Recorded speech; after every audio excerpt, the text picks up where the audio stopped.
Yeah. Y'all looking for me? It's the late night show, baby. Y'all looking for me? Hey. Well, here I is. Oh. Late night show. Late night flow. Here I go. Well, here I go on another late night show. I tried to start early, but that shit just don't go the way I wanted to, but I got to still go. So here I go with another late night show. I do my thing cause I do my thing so well. And we gonna talk about these niggas and these niggas that need to be in jail because they keep on looting and they keep on shooting and these motherfuckers won't stop tearing up our city. God damn it, man. I'm sorry. Shit. Boy, I tell you, what's good, y'all. I hope everybody is ready for a good show on tonight. And tonight, I had a special request to make sure that I do this show. And so that's why I made sure, come hell or high water, that I did this show. So on tonight, with this being such a special request, I'm going to send out a special song for a special lady. Yes, indeedy. Yes, indeedy. Let me see if I can get it together here. Let's see. Here we go. Yep, I got it. There we go. Yeah. Hey, DJ. Oh, matter of fact, hold on. Ooh, ooh, ooh, ooh, oh, oh, oh. I just want to be a good man to you, girl. That's all I want to be. Yeah, it's all I want to be, baby. It's all I want to be. Hey, I just want to be a good man to you, girl. That's all I want to be, baby. It's all I want to be, baby. It's all I want to be. Want to pick the phone up every single time I call. It don't matter where I'm is. I want to be chilling with Obama, talking business, saying trauma. Say, hold up, I gotta take this. Let the world wait. Wanna weigh it like a medal. Sure that I'm a spoken for fellow. Lady saying hello, I'm in front of want to be with. Hey, I know you see it. Trifling this, baby, I ain't never near perfect, but I promise to make it all worth it. Give it to you things you think, man, you deserve it. Making sure you're smiling way more than you're hurting. Taking my time where you want to talk. Reminding you how bad you are often. Yeah, making sure you understand. Understand my plan. See, I just want to be a good man to you, girl. That's all I want to be. Yeah, it's all I want to be, baby. It's all I want to be. Yeah, I just want to be a good man to you, girl. That's all I want to be. Yeah, it's all I want to be, baby.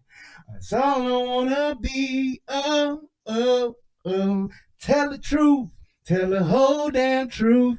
Click that like button, y'all. Yes, indeed. Click that share button.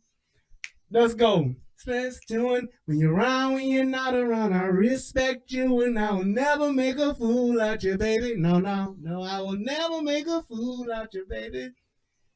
Surely they can trust me behind the shadow of a doubt.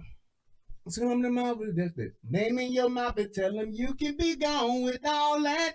Hey. There's all that, you know, that real thing. Don't be that object of some hating. Hey, and we gonna be alright, we gonna be alright. Making love after every fight. Yeah, the day I put that ring up on your hand in front of friends and fam, I had a plan. And my plan was to be a good man to you, girl. That's all I wanna be. Baby, that's all I wanna be, baby. That's all I wanna be, yeah. Say I wanna be a good man to you, girl. That's all I wanna be. Say that's all I wanna be, baby. All I want to be. Oh, oh, la la la la, la la la la la, la la la la. Oh, baby, you. Oh, I wanna be a good man to you, baby. Yeah, yeah. Oh. Whoa, whoa, whoa, whoa. Woo! Boy, tell me that boy ain't got no pipes. What you know about it? Tell me that. Let's get into this show here. We on the good foot, Jack. Matter of fact, let me go ahead and just play my favorite part of the show. That there song was dedicated to my wife. Talk to us, Federal baby. law allows citizens to reproduce, distribute, buddy. or exhibit portions of copyrighted motion pictures, video tapes, or video disc under certain circumstances without authorization of the copyright holder. This is called fair use and is allowed for purposes of criticism, news reporting, teaching, and parody, which doesn't infringe of copyright under 17 U.S.C. Matter of fact, this is my drink time too now. Woo-wee. Good drink too. Let me tell you, my wife don't ask for much, but when she told me, look, I need you to do a show so that I can make sure I stay up for the night, I got you, baby. Here I is, right here, just for you. I don't care if it's 2,000 or if it's 2 people watching. Just for you, baby. Let's go, y'all. So, what we talking about is my hometown, Chicago, Chicago, that toddling town. For those of you who don't know, Chicago has been going through a lot of death, a lot of bullshitting, and a lot of just a lot of fuck shit. Bane, aka Lori Lightfoot, has taken over the city. She done cut these niggas' power off. She's let these niggas run amok in the city to the point to where they pissed off the wrong group of people, and these niggas started going down on a Magnificent Mile at will. Just because a nigga shot at the police, we going to looting. And because of that, it has caused a trickle-down effect, if you will. And I guess now, shit is starting to get back to regular business. Motherfuckers is tired of these niggas running amok. They said, we've had enough of this boomalarchy. Lori, you put a stop to these niggas, or we gonna put a stop to you. And so now she started to let the police kind of do their job a little bit. The thing is, and here's what I've noticed, and this is one of the reasons why I want to do this show. In the video footage that I've seen in the various protests that have gone on, and even, I'm going to call this out, even in the looting that has gone on, there have been factions of pretty much white people. White, Hispanic, I don't give a damn. They don't look like niggas that's out here looting. And I see that in all fairness, I said, okay, now I know my niggas is tearing up a lot of shit. I get that. But these white folks that then came in, and they not from the city. I can tell you that. They ain't from the city. Because it's just certain things that in Chicago, it's certain things that we do. We ain't never been a protesting type of city. Motherfuckers in Chicago got money. Especially down on the Gold Coast. The greater majority of the white folks in the city got money. They ain't got time to be talking about we shall overcome. Now, they might march for something that's just a little bit outrageous. They may march and they'll get together for the gay pride parade when it's time to support the rainbow. Yes, Boys Town is lit and the city is on fire, baby. But even then, and I'm going to say that, even when it comes to the gay pride parade, all that stuff is all in celebration. Them cats down there, they down there having a good time, which is cool. They doing their thing. They ain't tearing up nothing. So it's like when we get together as citizens in the city in general, they getting together to have a good time. When we getting together for a cause, we state what's happening and pretty much go home. All this shit that's been going on lately, this has been just a different form of just, in my opinion, political terrorism is what I call it. You have people justifying the looting. You have people just flat out looting. You have people on a whim just tearing shit up, doing stuff to the police because they can get away with it. And it just made me question or ask the question and say, is this because some people have said, this is like a revolution in a sense, man. It's not a civil rights thing per se, but it's kind of just like we fed up and we won't change. So I had to ask the question, is this a revolution? Or is this just political prostitution? These different levers that you can pull, whether it's saying I got 50 people that'll come and stand in front of your place of business, or I got some people that'll just come and tear up some shit. What is it? And it just really made me question that. So I said, well, let me just put together a few things that I've seen, and not aside from what I know and what I've talked to people about, just some of the things that's being put out there. And I wanted us to take a look at it and kind of like break it down. And you guys decide, and y'all tell me what y'all think. Y'all tell me if y'all think, no, Brian, this is some bullshit. People are trying to change things. Or, Brian, these niggas out here bullshitting and they taking advantage of the system and an opportunity to get free shit. Because that's what I'm leaning towards. I think it is a double-edged sword. And I think there is some dual wielding going on here, where on one side you got these people that are taking advantage and looting. Then you have these people here that are trying to, use this chaos and confusion and all of this protest for political reasons to make it seem like, because I can tell you this, after the election, watch how all this shit goes away. Just watch. When it comes to COVID, when it comes to the protesting, watch Black Lives Matter dial it down once this shit go away. Once the election's over. Just watch. Mark my words.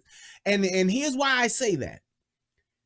Don't you remember a while ago, before we got into this election year, let's just say a year and a half, 2 years ago, Black Lives Matter have been around since 2015. Don't you remember that when they first came on the scene and they showed up for Laquan McDonald, they was downtown marching for boycotting Magnificent Mile for Christmas, day after Christmas and Christmas Eve, we ain't shopping.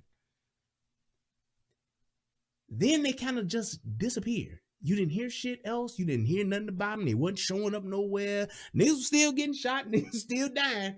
But they didn't show up at all. Then, once the campaign season began for re-election, then now whatever happened, that's when things started popping back up.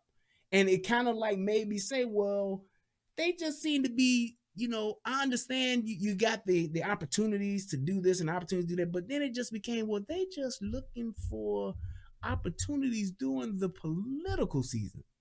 And then that kind of made me think about it to say, well, it's not necessarily a thing about Black Lives Matter. It's about Black Lives Matter at this moment for political reasons. Black Lives Matter for this moment so that we can protest and riot and cause chaos and confusion, so that we can have people because ultimately what all of this is about, they want you to be scared. They want you to be uncertain. Because when you're scared or you're fearful or you just have an uncertainty about life, you're willing to do anything when it comes to forfeiting your rights and your freedoms. You will. You will do it. You will give up whatever. I don't care, whatever you got to do, just do it. Get it done so it won't happen anymore. I don't want to be scared anymore. That's exactly what it did. That's exactly what they do. And they put you in, they create that environment so that you'll be forced to do that. And when that happens, now you're giving up. When you give up freedoms, you give up rights, somebody else is getting that power. They're benefiting from that. What we relinquish as a people, we then turn around and give power to another group of people. It's not that, oh, we doing this because in this time we got to do this so that nope.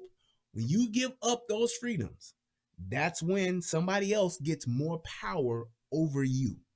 And when I say you, I mean us, the people, power to the people, whatever you want to call it.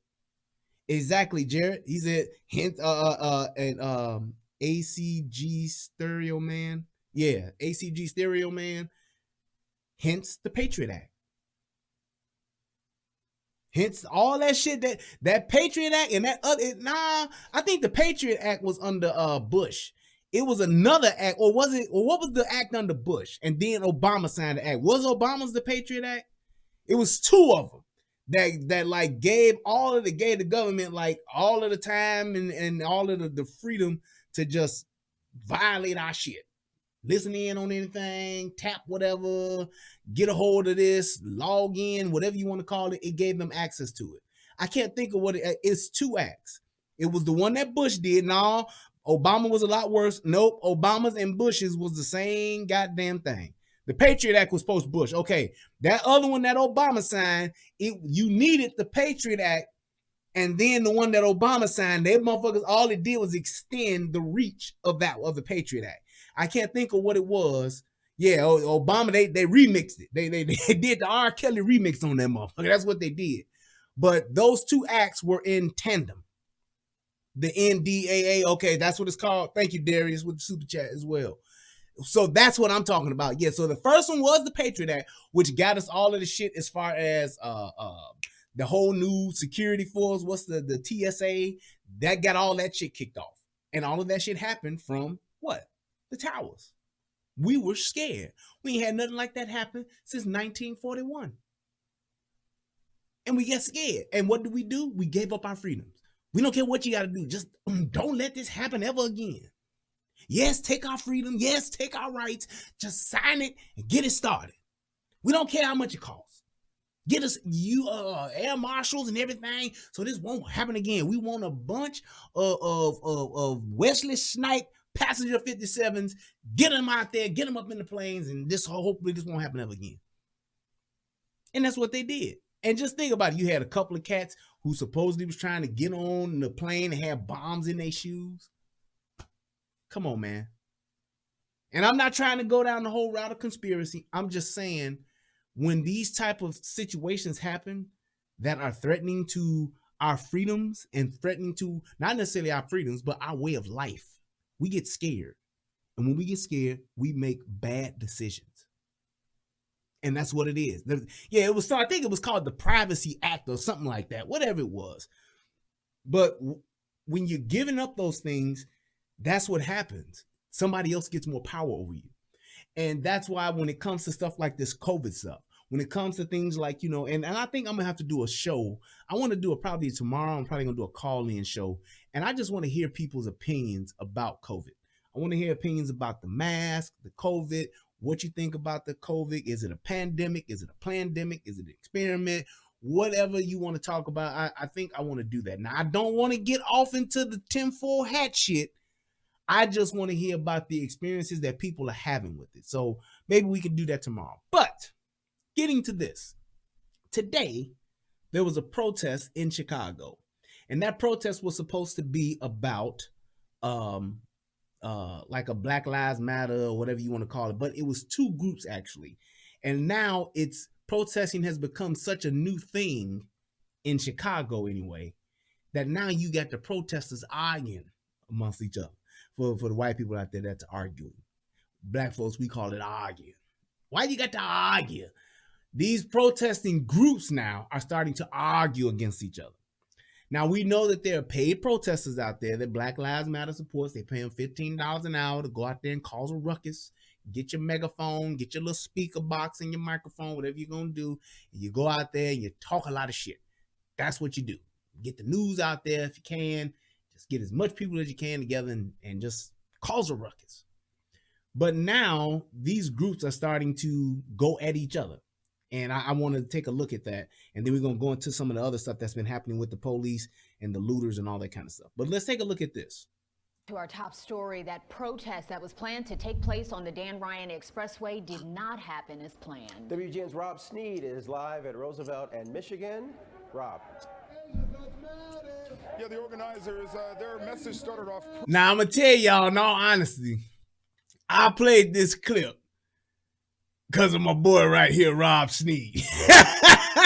When I saw him, I said, oh, yeah, I'm getting this. If y'all ain't see the other video I did where there was a news clip with him, I swear he's got to be the only true, admittedly, marijuana user that's reporting the news, because I don't care what nobody say. And shout out to you, Rob Sneed, if you're watching this.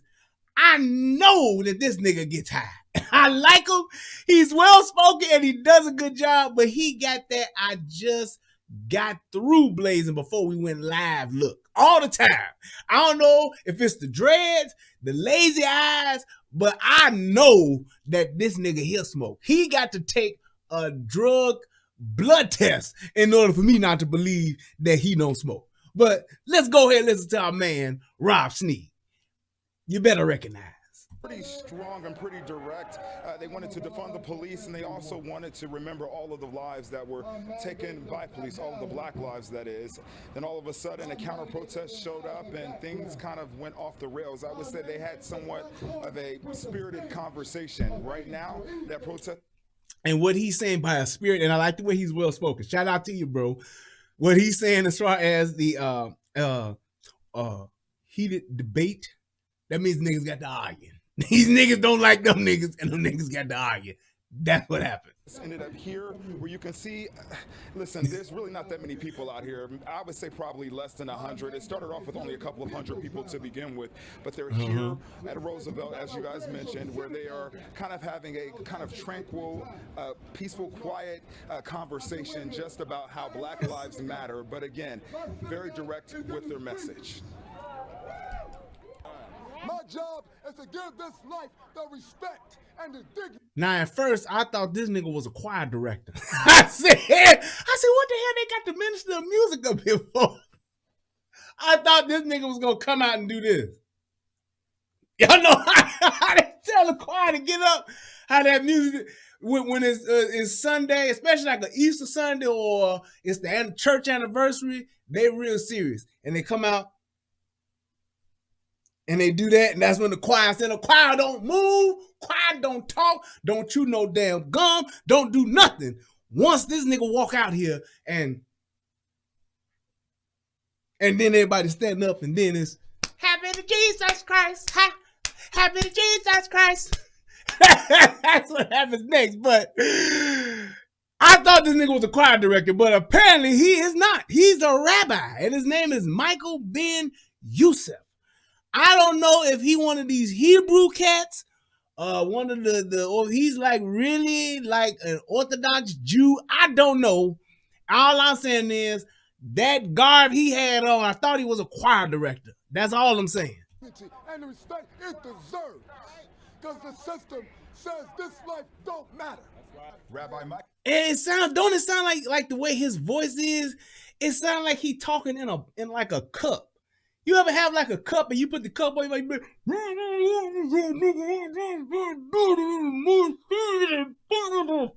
what it sounds like.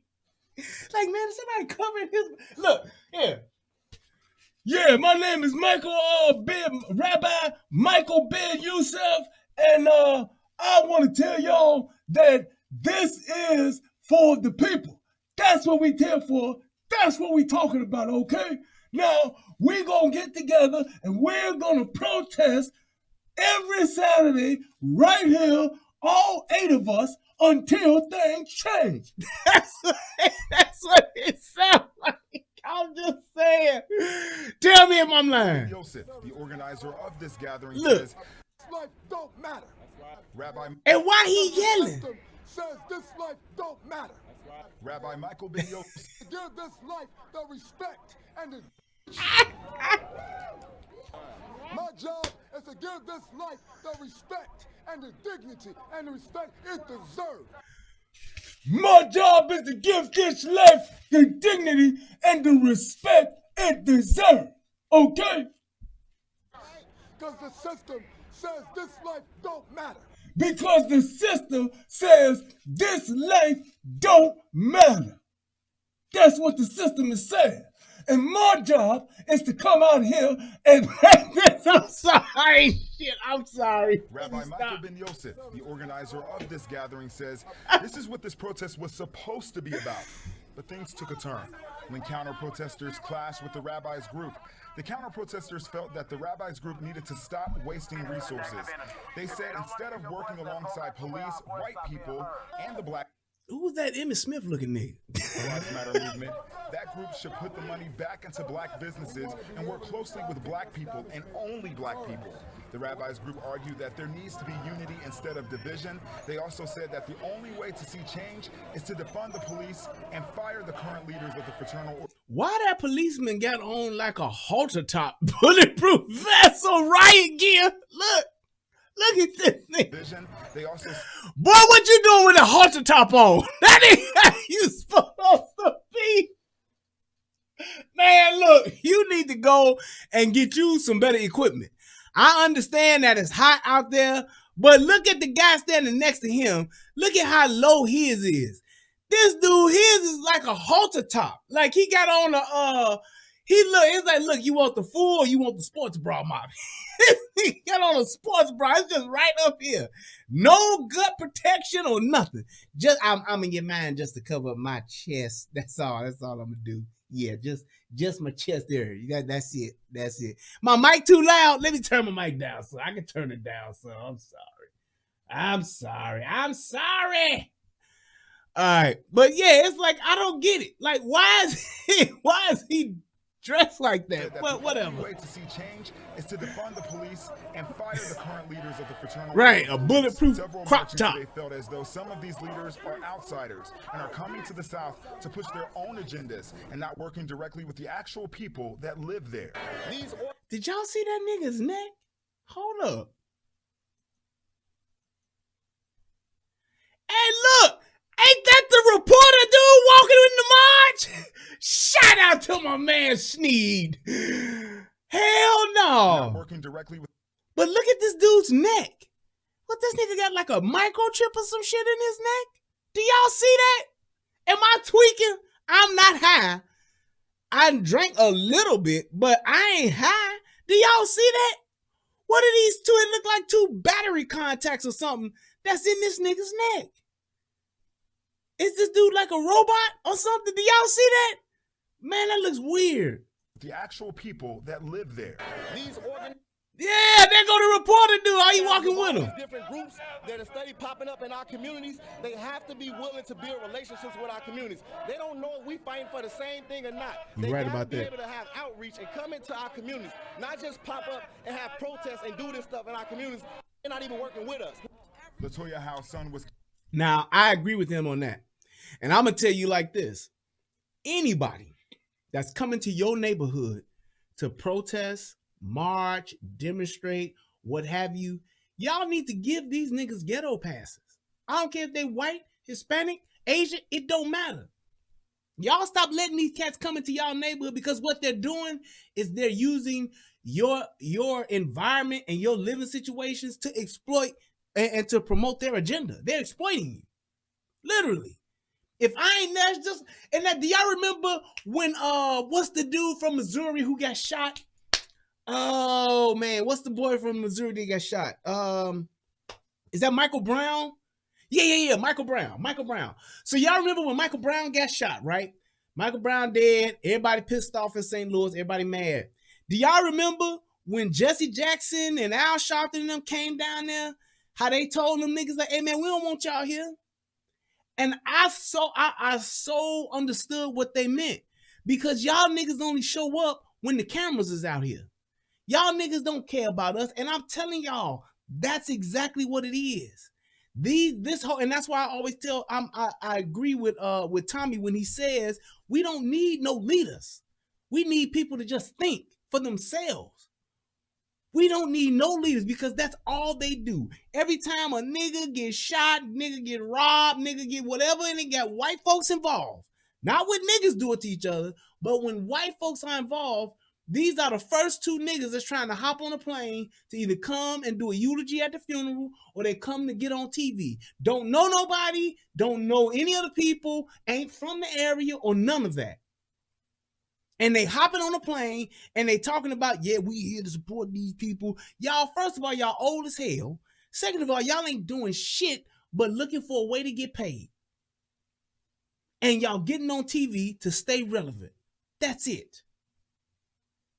That's it, and that's all. So it's like when you have these people that come here, and when they came down there to Missouri and they told them, man, we don't want y'all here, get out of here. Y'all niggas ain't here for the right reasons. And it's like, I was so proud of the people at that point because they were speaking up for themselves. Also, they did that shit to, what's the preacher name? The pastor that took over Eddie Long's church. I can't think of his names. I know somebody gonna tell me. But the preacher that took over Eddie Long's church, he was a preacher, Jamal Bryant. Jamal Bryant was a preacher in Baltimore. He had a church in Baltimore.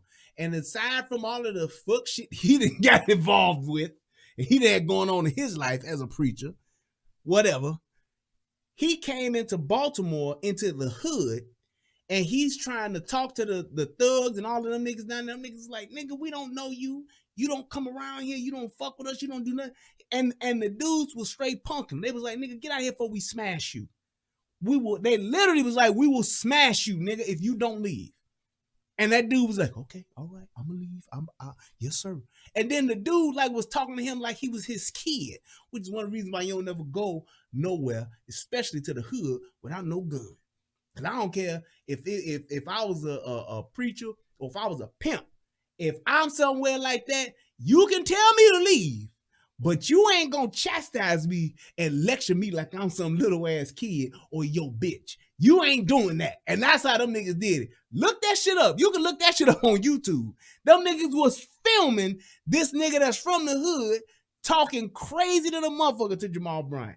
For no reason. You ain't want the nigga there? Fine. Hey man, look, leave, bro. You ain't here. You don't come here. You ain't for us. You just down here, right, clout chasing. Right. You down here clout chasing. Get on out of here. And just be gone doing like that. No, this nigga was straight punking his ass and he took it. But I'm just saying that to say this. When people are coming into your neighborhood, you need to have that mentality. You do. You need to have that mentality where you ain't just gonna come here and you ain't from here and you don't come down here any other time and now you just come here talking about you here because the camera's on. Now you just going at it. No, it don't work like that. And we need to have that mentality so that when people do come there, they come there hat in hand. Hey man, how can we help? Hey man, that's what you need to do. If you really trying to just go, you see something going on, you see something happening, you see what's going, go down there and just say, hey man, I'm here to tell y'all story. I ain't here to speak up for y'all. I ain't here to speak for y'all. I'm here to speak with y'all. I want to see, I saw what was going on. I'm from Tallahassee, Florida, and I just want to come over here to support y'all. Whatever y'all trying to do, I just want to, hey, hear y'all input, hear y'all story. Kind of like what Tommy did when he went down there.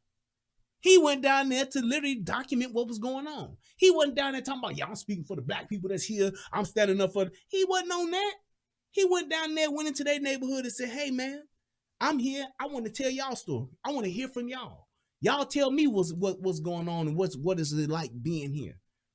That's how you support a community. That's how you interact with a community. You don't go there trying to tell them what time it is. And a lot of times you have people doing it, which is why these young niggas don't listen to these older heads. Because y'all going there trying to tell them what the fuck to do.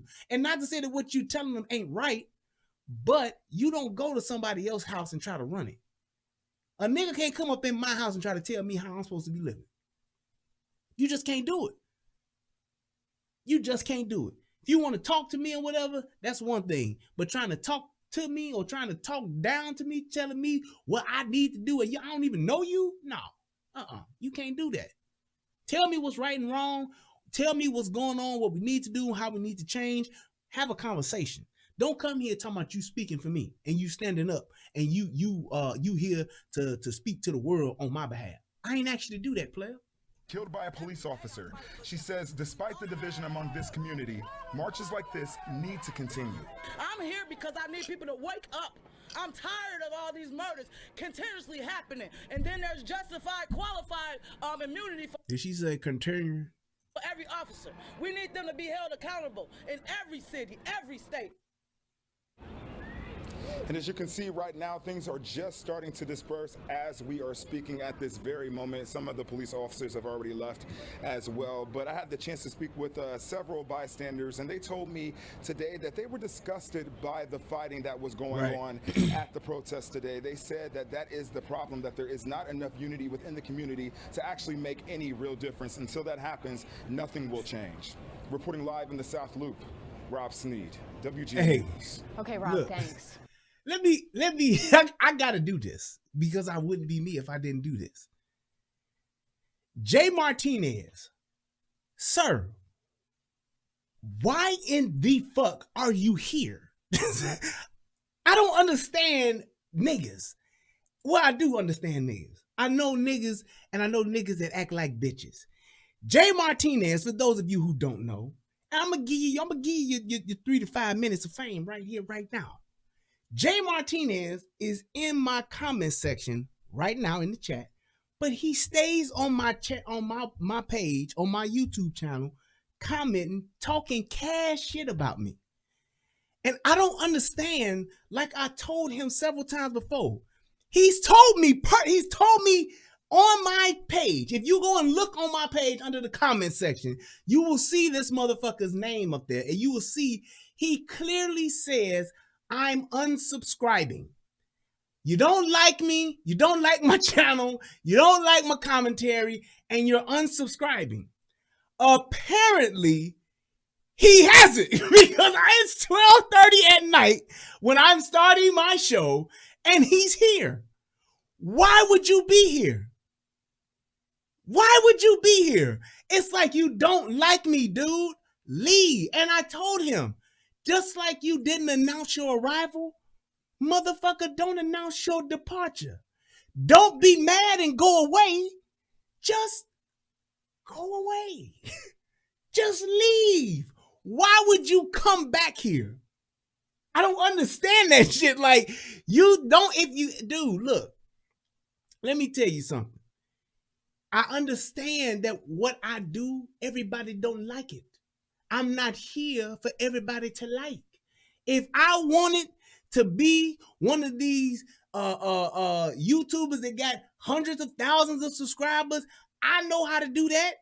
All I gotta do is talk about the shit that's happening in the media. Talk about the shit that's going on with Cardi B, the shit that's going on with Meg Thee Stallion, all that. I could talk about that shit every day and just make that my channel. And yes, I would get hundreds of thousands of views and subscribers. That's not what I want to do. So I choose to do what it is I want, and I commentate on the content that I want because it's my channel. And I understand that you don't like it. But if you don't like it, just leave, man. Just go away. Maybe you are not from here. Maybe you're from Nigeria or Wakanda or wherever you may be. But I'm asking you very nicely to just leave us alone. Let us do us and be who we be, and you go away to wherever you came from. Go and watch another YouTube show. Is that too much to ask? I don't think so. I don't. But anyway, getting back to my shit. Dude, just go. That's it. I just want you to go. If you want to watch in silence, watch in silence.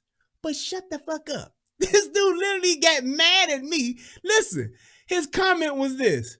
Those are he didn't even spell it right, but whatever. Those are called gauges. Damn. Do you know anything about different earrings? Obviously not, motherfucker, because I didn't know. Or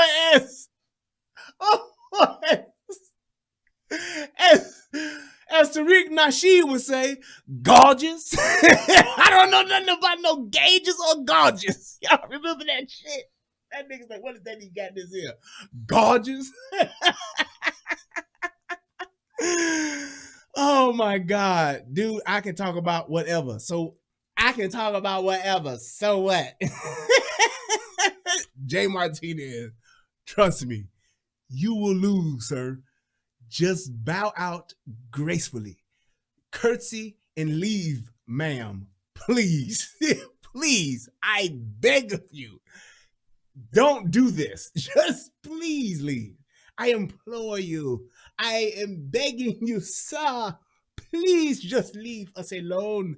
Let us over here on the Relationship Rehab channel and the United Guns of America channel, let us do what we do so we can go ahead and live our lives in freedom, because this is America.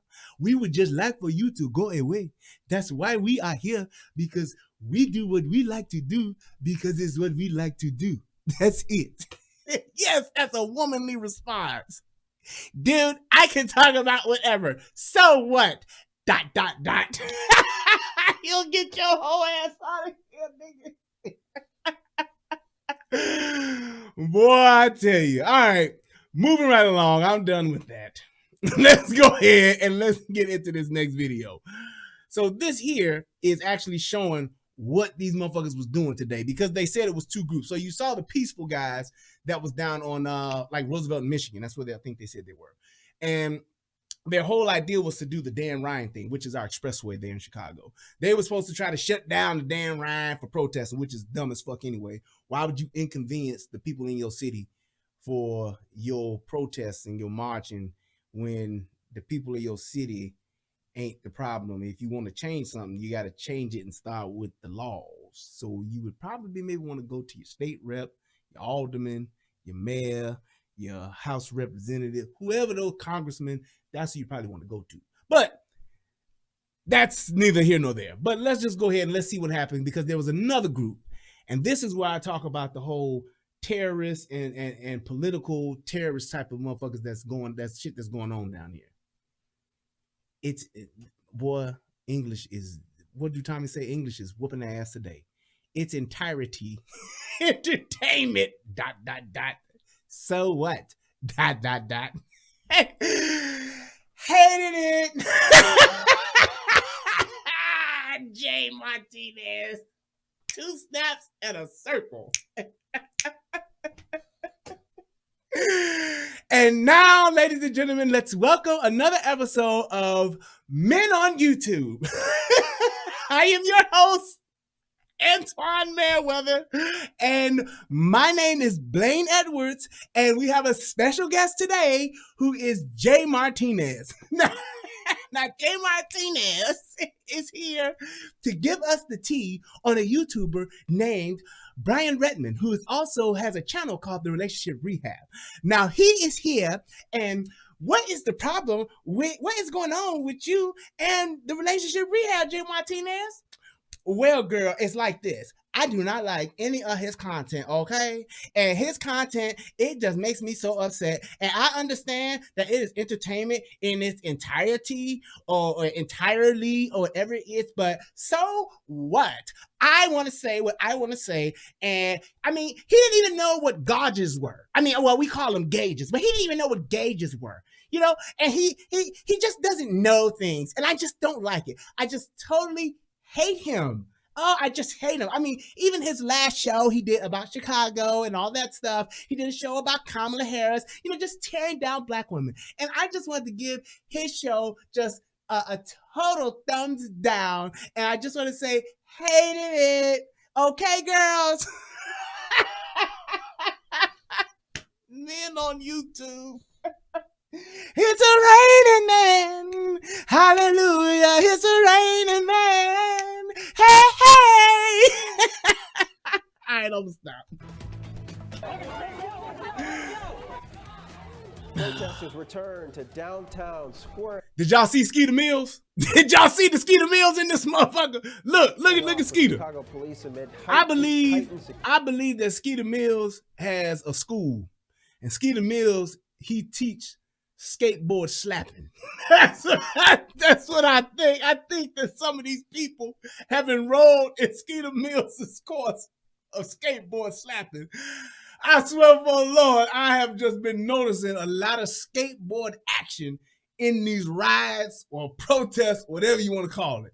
So I believe that this dude is graduated from the school of Skeeter Mills, and he's become a professional skateboard slapper. Watch the confusion. Watch. Protesters return to downtown squaring See? off with Chicago. See that boy with that skateboard? Look, I'm Skeeter Mills, bitch. WGN's Dana Rebick is live at police headquarters with the top story. Dana. And we did just get an update from Police Superintendent David Brown a short time ago, and he wanted to stress that what happened in the Loop tonight, that group was not part of the earlier demonstration today that started on the south side. He said there were no arrests involved in that event, that it was peaceful. Now, this separate group, they held a rally at 4 o'clock this afternoon at Millennium Park and then started marching into the Loop. And he tells us that several agitators in that group hijacked the peaceful events of the day and started pushing and assaulting officers. Skeeter Mills. Woo! Boy, y'all see that shield.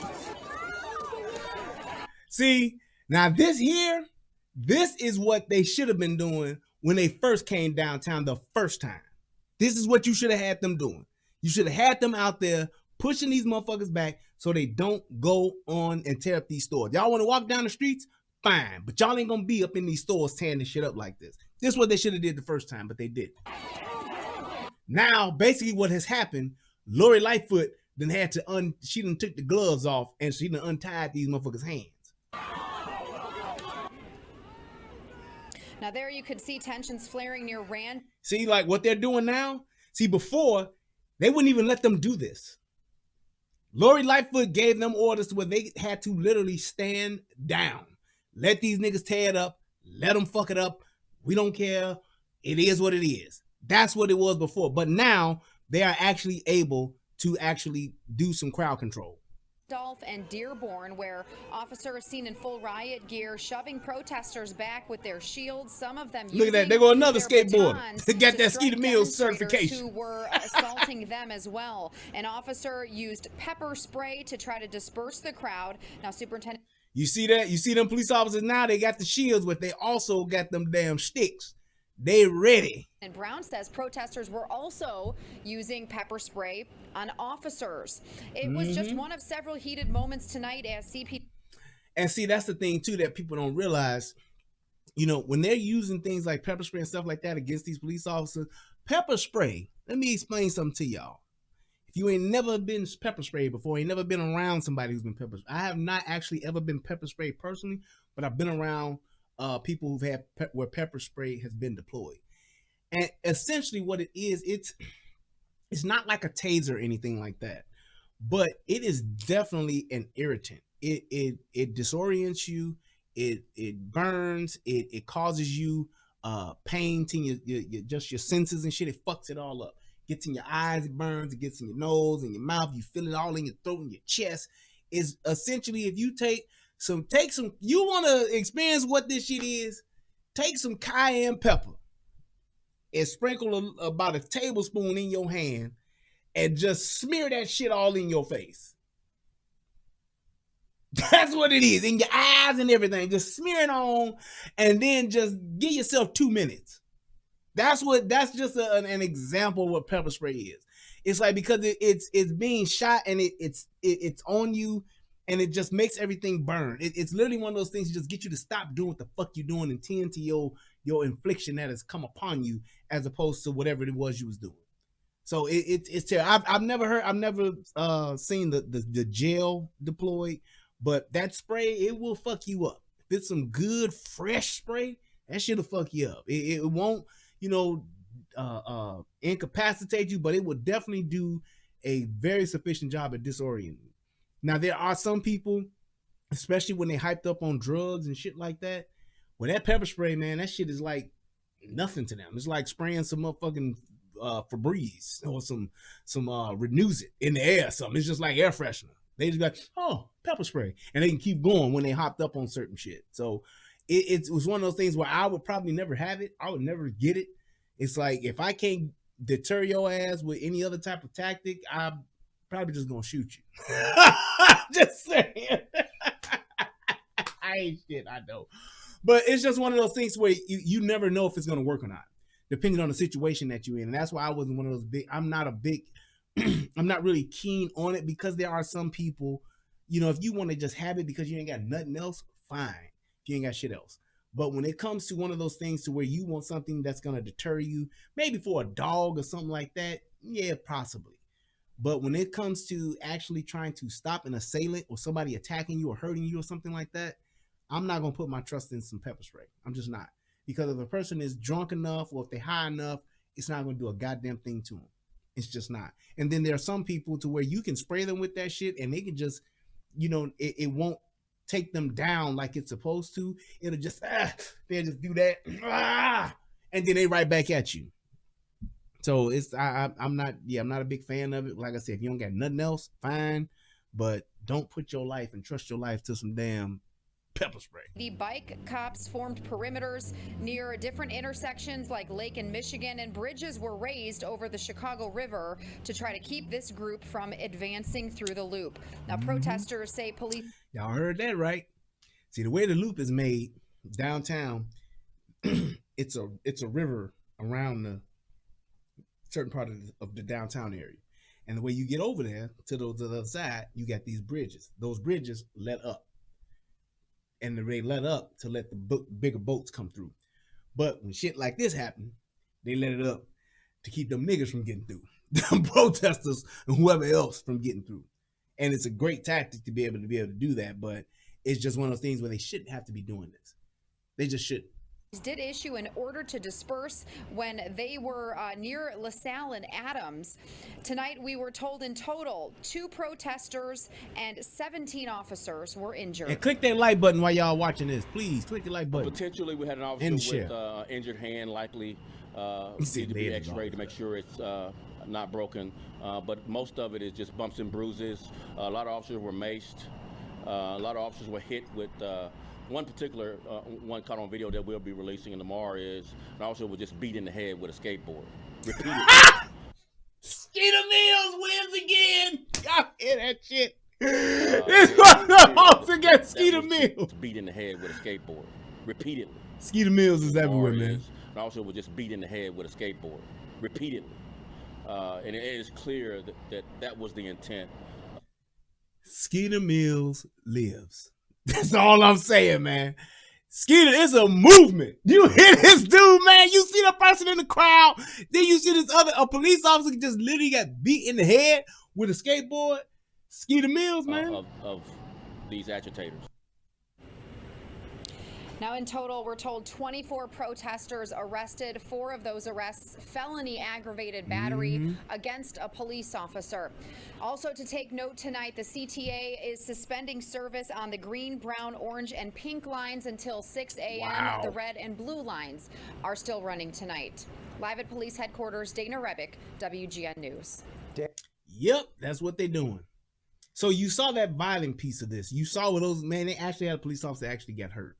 I'm going to play this other one for y'all. And while we are doing that, matter of fact, I need to see how long this is. If this will give me enough time. Yes, it will. Okay, I'm going to play this one because I get to use the young bathroom. And I will be right back.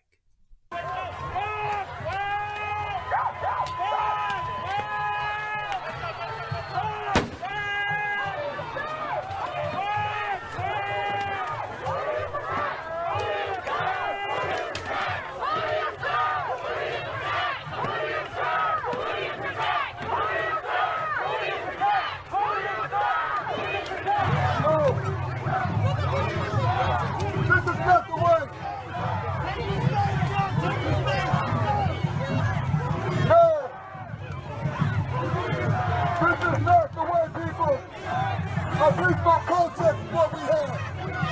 A peaceful protest. I know it's not sister, but we can do better than this. Who do you serve? Who do you protect? Who do you serve? Who do you protect? Who do you serve? Who do you protect? Who do you serve? Who do you protect? Who do you serve? Who do you protect? Who do you serve? Who do you protect?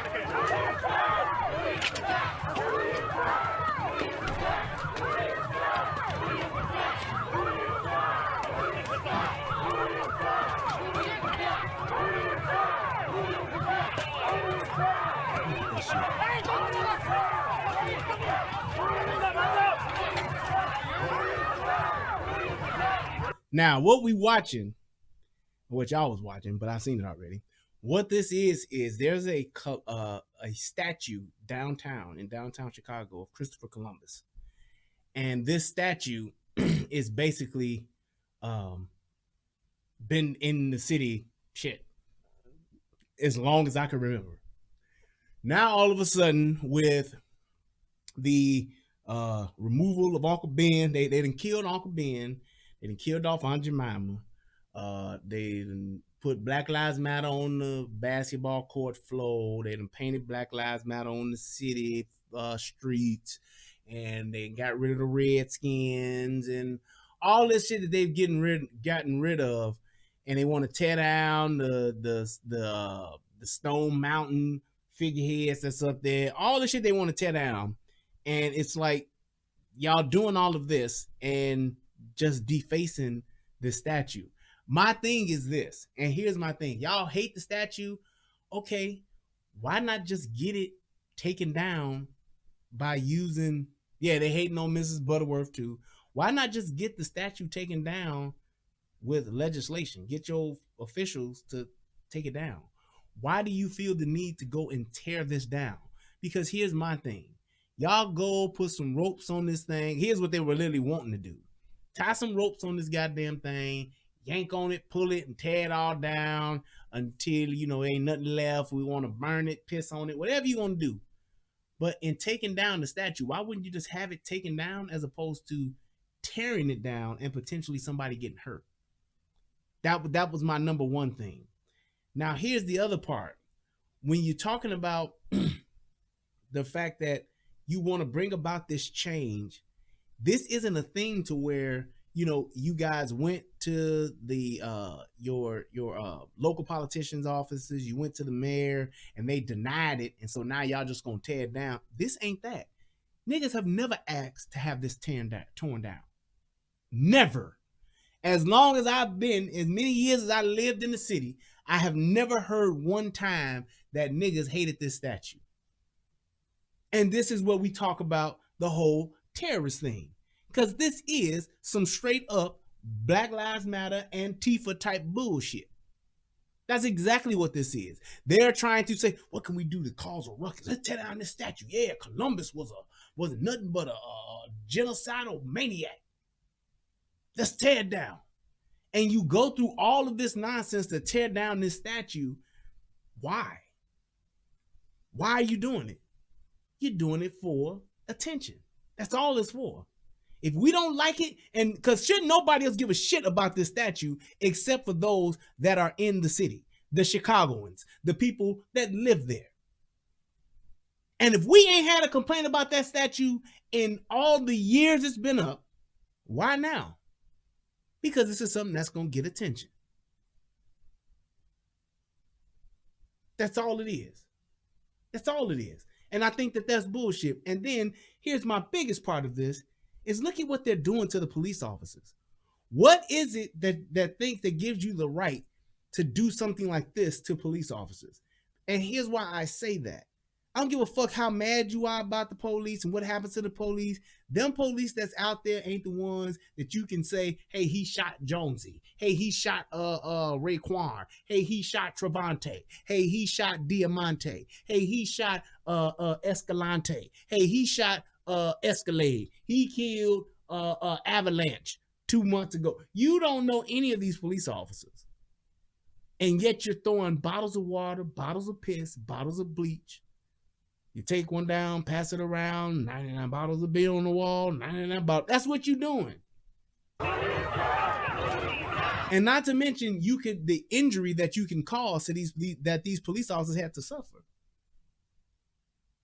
The injuries that they had to suffer from this. You know what I'm saying? It's like, motherfucker, you ever been hit with a bottle of piss? Or how about some bleach getting in your eye? How about you get hit with some piss or something and wind up getting some shit like hepatitis or some bullshit like that? Why would you do something like this and then expect people to hear you and to listen to you and to, hear you, let your voices be heard? It's all bullshit. This is some straight terroristic shit that's happening.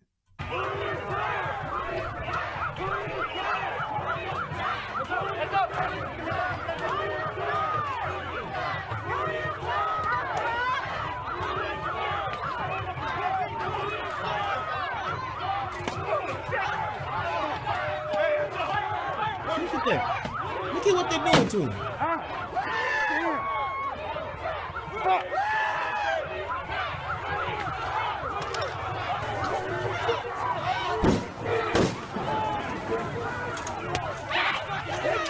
You see this shit? And here's why I'm saying that this is Antifa and Black Lives Matter. These are the paid. These are the motherfuckers that's on the payroll. You see, they all white for the most part. Yeah, some niggas sprinkled around in here and there, but the ones that's doing the pushing and the shoving and all of the shit starting, it's these motherfuckers.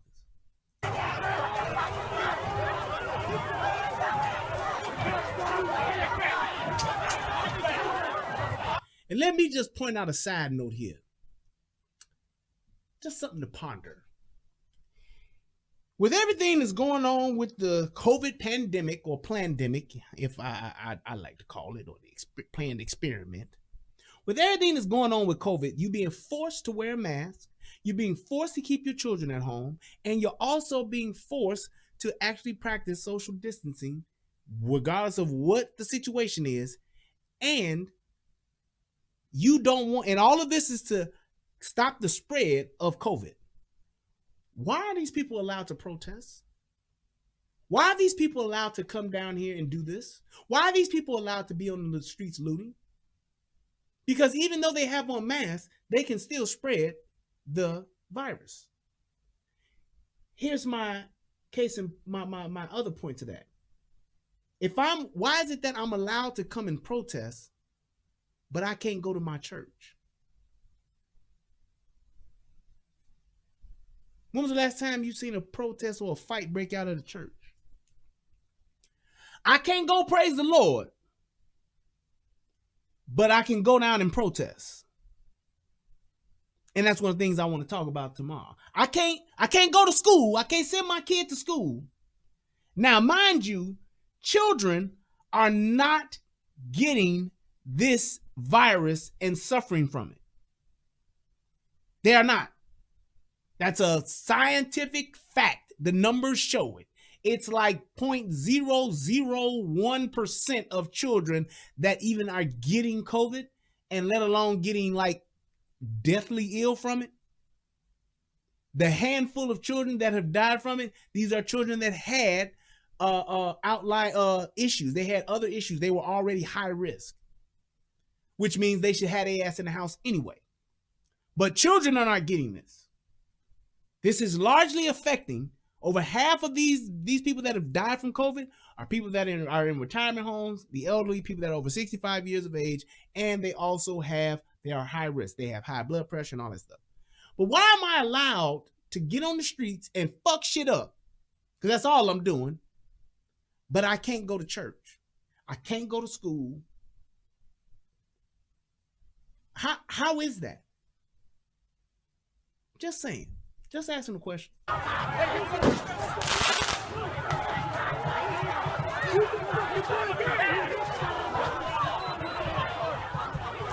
And for that smart motherfucker that's watching this, that's gonna say, yeah, but they got on masks. You can see the people got on masks. Yeah, but they don't have on N95 masks, which means that them speaking, talking, yelling, chanting, shouting, all of that stuff that's coming through for those that do have it on, because I know there's some out there that don't, it's still getting through. They tell you specifically, the only mask that stops the COVID particles from going out of your mouth are the N95 masks. Or that big motherfucking mask that the painters wear that got the two things on it, making you look like you somebody from Fallout. Just saying. If that's what it is, then why am I allowed to do that and be around these people potentially spreading the virus, but I can't go to church? I can't go to school.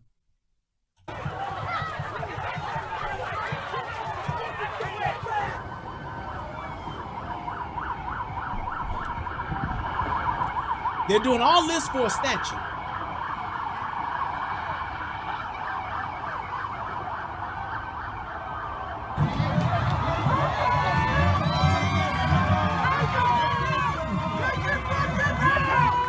Look at it.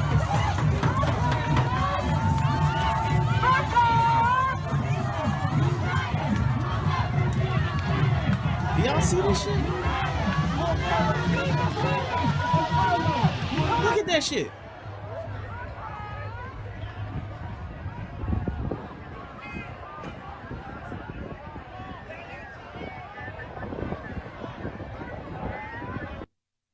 Do you see that shit? Now let's just say that asshole that had the little string on the damn statue had some superhuman strength and actually pulled it down on top of the people. Then what would people be saying? Let's just say, for instance, the structure wasn't as sound as it should have been, and that shit did topple over and smash a bunch of motherfuckers. Then what would y'all be saying? Motherfuckers will be running and then cause the death of a motherfucker. But it's all in the name of what? That ain't revolution. That's just chaos. That's just starting some shit. So Michael Jackson said, you wanna be starting something, got to be starting something. So you wanna be starting something, you got to be starting something. We're gonna topple Columbus, yeah, yeah. We're gonna fuck up shit there, yeah, yeah. We ain't going to jail, yeah, yeah. Cause the mayor is cool, yeah, yeah. Fucking up shit now, yeah, yeah. We're tearing up shit now, yeah, yeah. We ain't going to jail, yeah, yeah. Cause the mayor is cool. Or the mayor is a fool. That's what they're doing. There is no way that you're going to justify what it is that these people are trying to do as a revolution. You're not justifying this with protesting because you have no agenda. You have no real ask. You're just getting together saying, racism gotta stop. Well, how? How do we do that? You gotta stop the systematic racism that's going on in our city. How do I do that? Y'all want to know how to get rid of racism? Let me tell you. Well, let me show you, man. Here's how you get rid of racism. Cancel culture it. Don't talk about it. Don't say nothing about it. Don't call nobody a racist. Don't say that somebody's a racist. Don't say that what they saying is racist. Unless it's something that you can prove legally in a court of law to where you can show the biasness, don't bring it up as racism. The other part to that is, all black folks, get your own shit. Banks ain't giving you loans, start a black bank. It's that simple. Job ain't giving you the promotion that you want, start your own company. You can't wear your hair at your job like you want to wear it? Get your own business. I want to wear my Jordans and my dashiki to work because those are kingly robes. Start your own business. Because ain't no law against that. This ain't the 50s and the 60s no more. Ain't no colored signs in the back. And everybody trying to say, yeah, it's just a different type of racism now. It's different. Well, look, if these white people don't like your ass, why in the fuck do you think a law is going to make them like you? If I don't like your ass, I don't like your ass. Period. I don't give a fuck if it's because you black, because you brown, because your teeth big, because your hair is kinky. If I don't like you, I don't like you. Why would you want, and hear how crazy this racism shit is. Why would you want somebody that you're saying don't like you simply because of the color of your skin to be forced to like you? Do you really think they're going to really like you?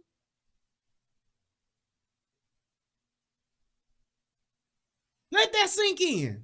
The very same people that you say are racist, they Jim Crow supporters, they the Confederacy, they the down home boys that don't want black folks to go nowhere, they want us to be slaves. Why do you think a law is going to make them like you?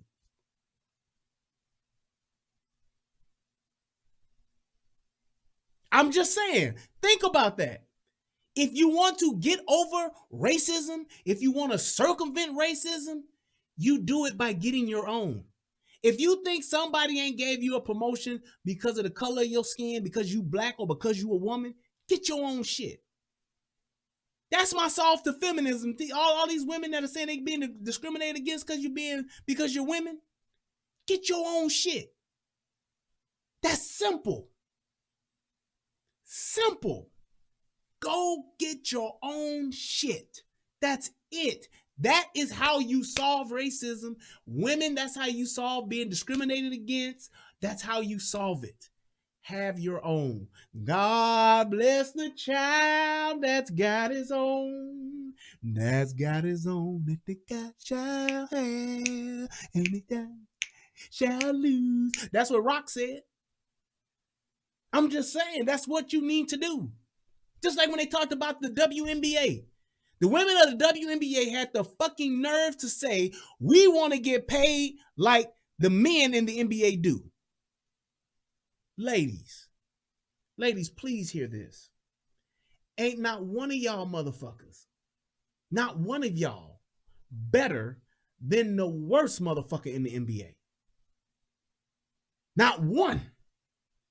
Take your best 5 in the NBA, in the WNBA, against the worst 5 in the NBA, and they will beat y'all ass.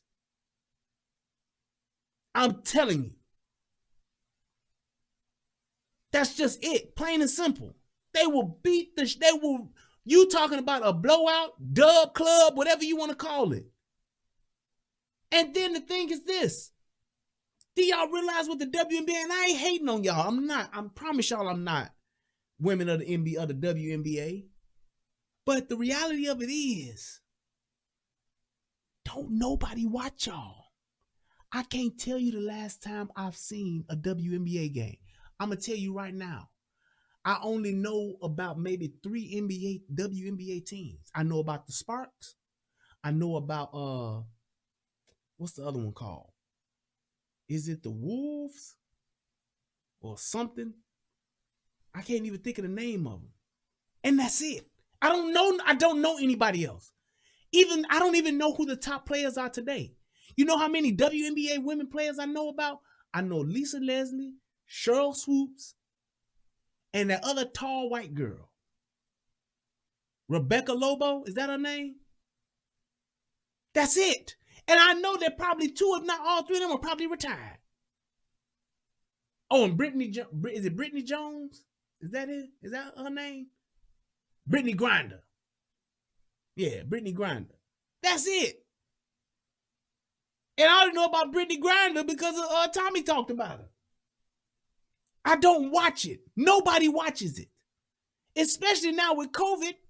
Grinder, yeah, there we go. I'm telling y'all. The only reason why y'all are able to exist is because of the NBA. Nobody wants to see this sport. If they did, within 20 years, y'all would have turned a little bit a piece of a profit. But you haven't. But my thing is this. You got your own shit. Build it up. Make it exciting. Do something. The ball is smaller, still can't do shit. Still can't make it exciting. I'm just saying, y'all want to be equal, you want your justice, you want your equality. Equality comes from independence. Be free. Have your own shit. That's what it is. That's how black folks, y'all want to beat racism. You want to beat the inequalities and the systematic racism. Get your own shit together and have your own. And then you will be able to establish yourself and you will have the respect that you want from your peers. That's just like a homeless person talking about, I want equal housing. Well, first, man, you got to start with getting some type of a house, some type of a residence. You don't even have an address. Why would people want to, why would people want to go out of their way to give you the same type of housing that we worked hard for? Why would we want to go out of our way to do that for somebody who don't even have an address? Why would we want to do it? You're not going to hear that. But if you see that same homeless person work a job, You see that same homeless person save their money, do whatever it is, build their own house with their own hands. You more inclined to help that person and to let that person do his thing than the other person that's just standing out there saying, I want, can I have? I want, can I have? Let me have. I'm just saying. But let's watch this other one, because this one here is the one that really blew my mind. It really did. I just couldn't understand this. Let's see. Ah, shoot. That's not what I wanted to do. There we go. Nope. Take that off. And there we go. Yeah, there it is. There it is. Care if somebody decides to loot a Gucci or a Macy's or a Nike, because that makes sure that that person eats. That makes sure that that person has clothes. That's reparations. Did y'all hear that? That is reparations. Anything they want to take it, because these businesses have insurance. They're going to get their money back. My people aren't getting anything. You hear that? One more time. Care if somebody decides to loot a Gucci or a Macy's or a Nike, because that makes sure that that person eats. That makes sure that that person has clothes. That's reparations. That is reparations. Anything they want to take it, because these businesses have insurance. They're going to get their money back. My people aren't getting anything. My people aren't getting anything. That's reparations. Shout out to my man, Francois Vasquez, hit me up with $25. That's what's up. And my man, Leighton Trepanga sent me $25 as well. Thank you, sir. And Montreal Rabbit hit your boy out for the buck. Thanks for hitting the Cash App, man. That's what's up. And he hit me with $5 in the super chat. Thank you, sir. So check this out. This is the problem with niggas. Y'all think that this shit is sweet, and it's really not. It's not what you think it is, because she's misleading you. And here's what you hear. Let's do it again. Care if somebody decides to loot a Gucci or a Macy's or a Nike, because that makes sure that that person eats. Here's your first lie. These people that are looting, they have access to other resources like WIC. That's where you get food from. You have other access. You have other resources like you get EBT. That's where you get your food from.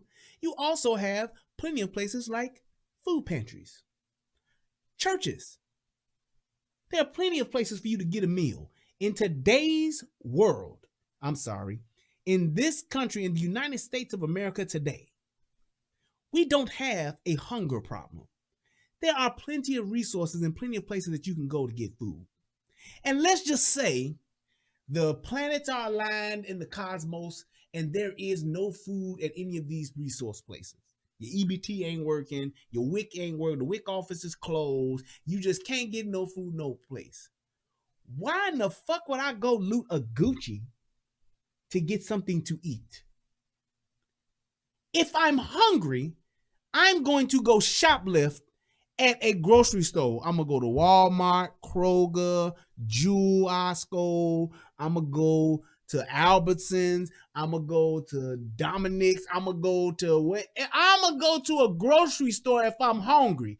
What motherfucker in their right mind in the far south side of Chicago, out in the Wild Hundreds, or over on the east side, over on the south side in Inglewood, what motherfucker gonna say, I'm hungry, let me go break into Gucci, try to sell the Gucci in order to get something to eat?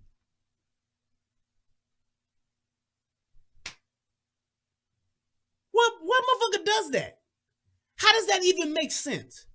And the fact that she's saying some shit like this is the problem with niggas. Because it's niggas that's watching this and that saw this and was like, yeah, she right, man, fuck that. Why the fuck would I go rob? That's just like saying I'm hungry. I'm going to go rob Cartier, take the watches and jewelry, find a fence, try to get a good price, get the shit sold, then take that money, they'll give you something to eat. By the time I do all that shit, I done starved to death. Why would I do that? It's not like I'm going, if I go hit Gucci and get a $1,000 Gucci belt, that I'm going to sell it for $1,000 and be able to feed my family for the next 2-3 months. No. As Charlie Murphy would say, wrong. I can't do that. So why would I think that that's okay? And I had to say this because I know there's niggas that's trying to rationalize just taking free shit. And this is where I get into the looters part of the situation. Y'all niggas are just looking for a reason to steal some free shit so you can get over. Half the niggas that's looting this shit, they keeping it. They keeping half of it and selling the other half of it for pennies on the dollar. Because it's free. If I steal 12 pairs of Air Force Ones, I'm going to keep the ones that's in my size. And then any duplicates I may have, or any smaller sizes I'm going to have, instead of me selling them for the $125 that you would get for them at Foot Locker or whatever they cost, I'm going to give them to a motherfucker for $50. Because niggas ain't going to pay that much for no goddamn stolen ones. They going to be like, nigga, I'll give you $50 for them ones. 60 at the most. Half, nigga. And you going to take it because you got the shit for free. So you doing all of that stealing to do what? Get half of what you stole and shit? $60? $50? Come on, man. That's not enterprising. That's not feeding my family. That's being on some bullshit and hitting a lick. As what we say in Chicago. Niggas done hit a lick. Just like when a nigga hit the freights. Nigga hit the freights, get motherfucking fucking pallet of fucking TVs. Some 47-inch or some 55-inch Sonys. 55-inch Sony, a nigga, what is a nigga gonna do? He gonna look it up on the internet and see what it goes for at Best Buy or Walmart, or wherever the fuck they sell them at. And if that TV goes for, let's say, $500, $600, the nigga gonna sell it for $300. Maybe $250 if he trying to really get rid of them. Why? Because it ain't always a nigga in the market for a TV, number one. And number two, I can't hold on to this hot merchandise for too goddamn long, because if I get caught with it, I'm going to jail. So it ain't like you doing this to feed your family. This is the only way we gonna eat. There is no excuse for anybody in the city of Chicago, I know for damn sure, to be hungry.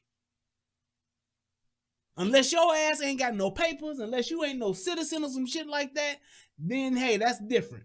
But all these motherfuckers that's looting, they on public aid, they got motherfucking, or they got a job and they getting an unemployment check, or these niggas ain't working because they selling dope in the streets. Gang, gang.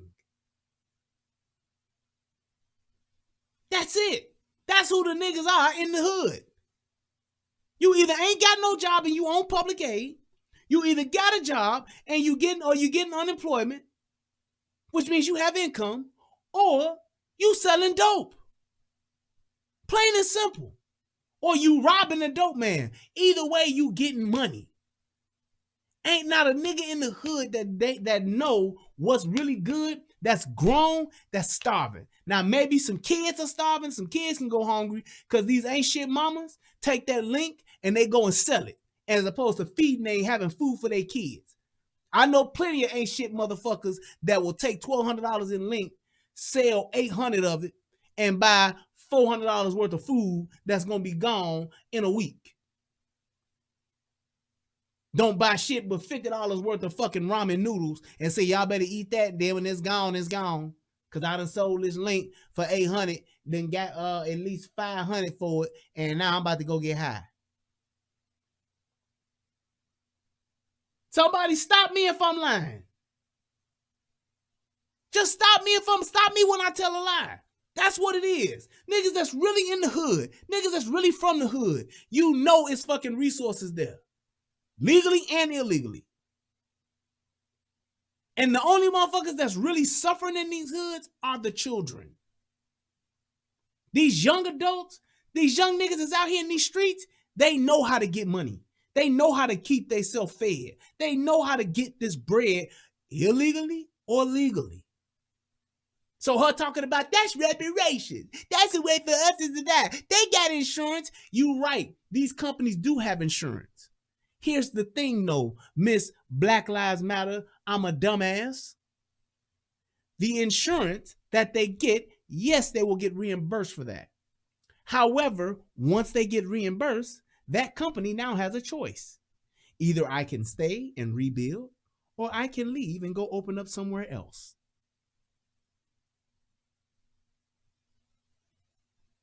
That's what they do. Here's the thing. When that company chooses to leave, you know what happens? The taxes that company pays, being there every year, those taxes don't get paid anymore. So now the county or the city loses that revenue. Here's the other part to that. The building manager or the owner of that property in which that business in, that person now has a mortgage that has to be paid. They got rent that's due. And if that company leaves and they can't pay rent, now you have more taxes that are not being paid. So now, if I lose this building or I lose this property, goes back to the bank or whatever, ain't nobody making no money off of it. So yes, the insurance company did their job and reimbursed the person who took the loss. However, and here's where most of you motherfuckers don't listen and don't think about, the rippling effect of that, the long-term effect of that, is it's a total loss to the community and the area that shit was in. Because the revenue from the business, from the retail, the taxes that retail business pays, that shit is gone. The revenue and the taxes that comes from the property owner, that shit is gone. Now you have a vacant building, a vacant lot, in a place where you used to have some type of income. Now, let's take it a step further. How about the people that work there? They've lost their jobs now. Now, they're on unemployment, which is another drain on the economy. Because now I'm drawing unemployment, which is something that is being paid for by me and the government.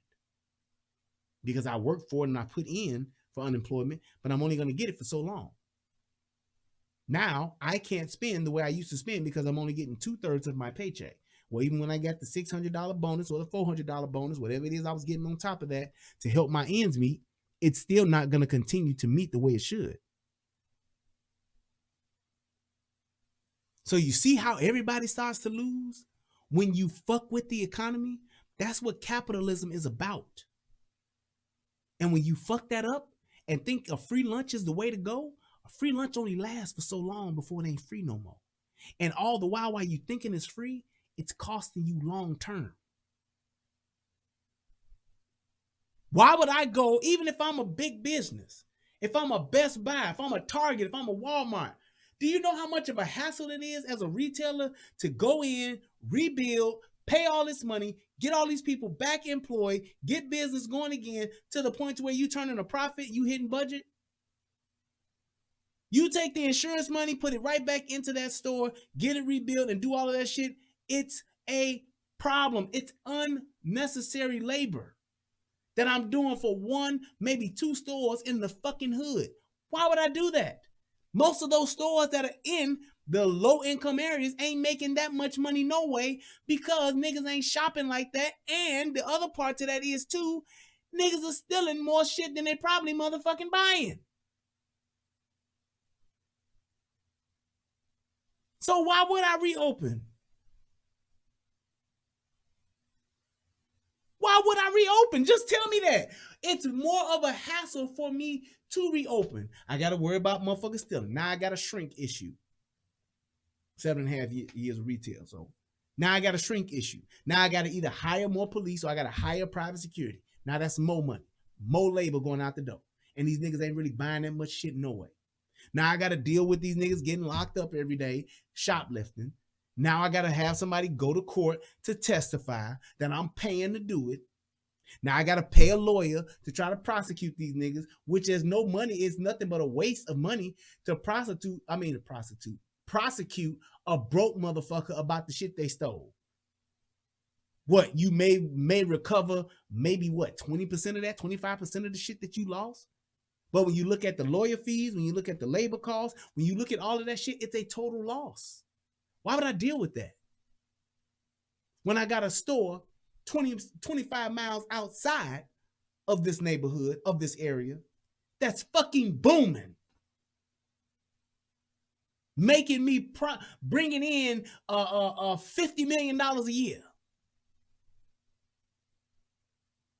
Increasing my profit 7% every year. That's growth like a motherfucker.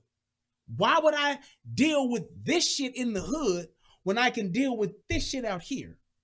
Stores kept clean out here. It's cleaner. People take care of it better. People don't dump their fucking trash and shit like that all the time. I don't have to spend more labor on people watching motherfuckers steal because motherfuckers out here got money in the suburbs. So why would I deal with that? It's only so much of that you're going to deal with. And a lot of people don't realize that the whole deal with those big boxes coming to Chicago was part of that, was saying, hey, if we let y'all in, y'all ain't just gonna get y'all pick of the litter and going to the sweet spots in the city. No.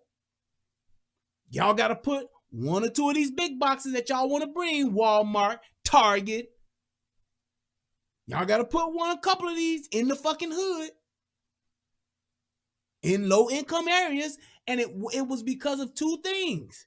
You giving people jobs that live in that community, and you're also reaping the benefits of the retail taxes that are being paid.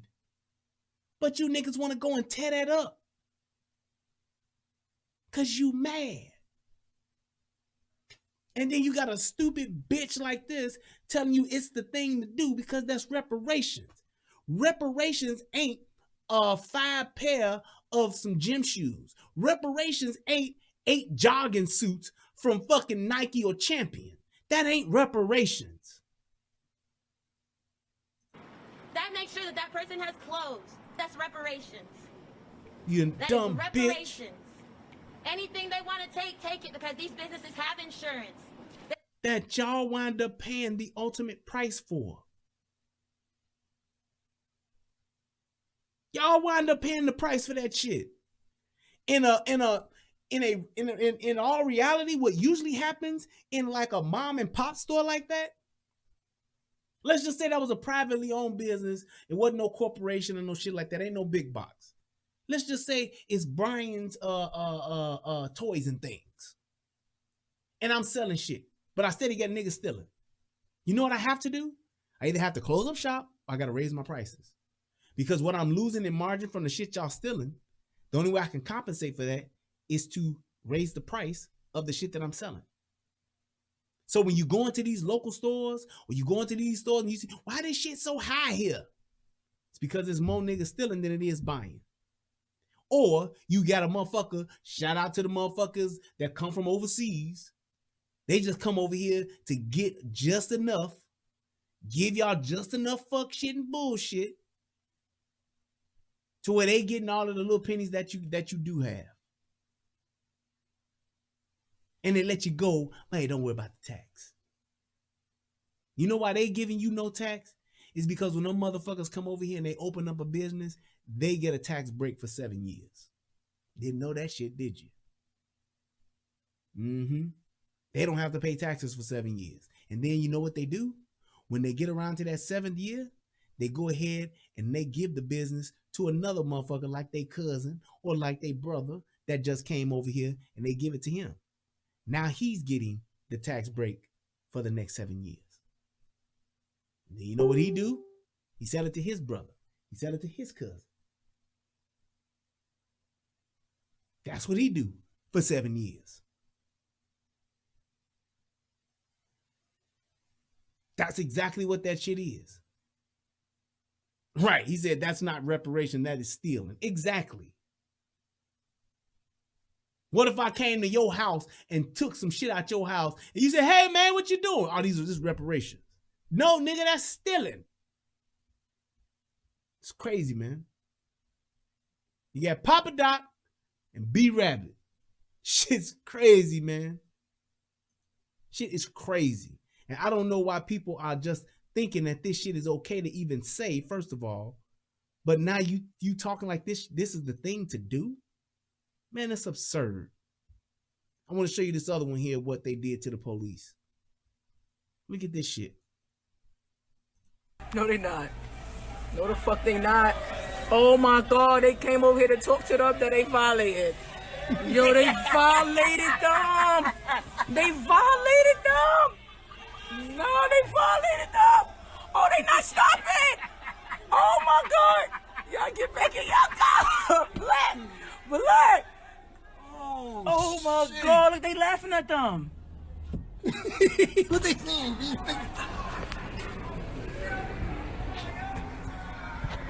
Oh. And my thing was this harmless water? Yeah. But the thing is this, when you have people that think that this is okay to do, what it does is it opens up the gates for them to level up, to ramp up. That's what it does. It gives people the green light to say, oh, we can do this and so much more. That's exactly what happens. And when you start doing that kind of shit, that causes an even bigger problem. It makes people think that they can get away with anything. And when people think they can get away with anything, what do they usually do? They keep pushing and keep pushing and they keep pushing and they won't stop. It's just like a fucking bully. You let somebody do something to you long enough until what? They either take it all and leave you with absolutely nothing, or you fucking fight back. Now, let the police have done something like that to some citizens. That's racist, man. They did that to that black man. They did. Niggas was upset at the fact that the police shot a dude that shot at them. They did the shit with Hakeem Littleton, and they just did the shit in Chicago with the boy in Inglewood. Niggas got mad because the police defended themselves. So what, I'm just supposed to let a motherfucker do what they want to do to me and don't do shit? You the police. You supposed to be the professional. You supposed to be the one that keep you supposed to be trained. Motherfucker, that's common courtesy. That's common courtesy. You think you can just come and just do whatever you want to do to me? That's why I tell people, man, these police officers now, I feel sorry for y'all to have to be the police. I'm telling you right now, if I was on the police force, I'd probably have to get me some rob me a dope dealer or come up with some kind of lick to get a bunch of money, get about $300,000 or $400,000, and then I'd retire. Cause this shit here will make you lose your job. You are about to lose your job. You are about to lose your job. Watch this dance. You are about to lose your job because you are detaining me for nothing. That's the type of shit that motherfuckers think is sweet out here. They really think it's sweet. But it is what it is. All right, I'm going to show you this last one here. This was so fucking wild. This is the coup de grace. This is the icing on the cake. And this is another reason why I don't like, don't support, and do not condone Black Lives Matter. The type of just flat out, they just lie and talk shit. That's just essentially what they do.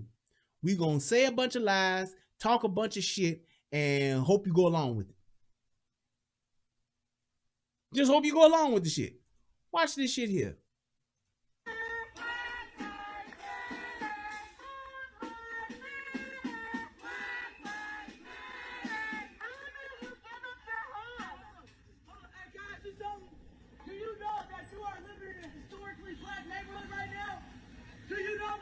So this person here on the streets at night protesting, and now you gonna go and tell this person that they are living in a, well, let's just watch it.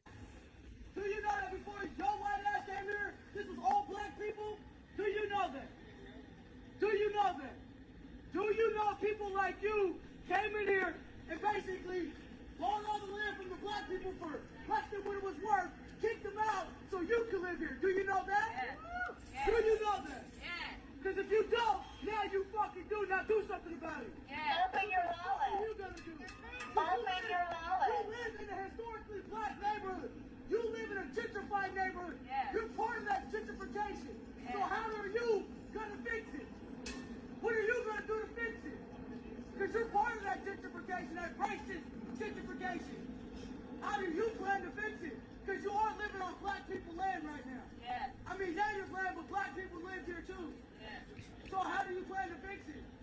as a gentrifier because you are part of that problem. How do you plan to fix it? Nothing. The stone cold nothing, huh? See, that's why your mom should have swallowed.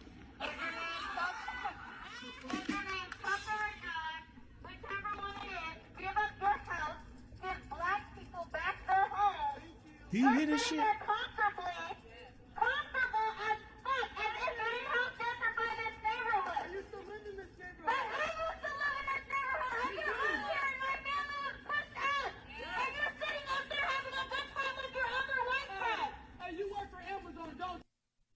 Do you hear that shit? So let me go ahead for those of you who may have found it hard to hear.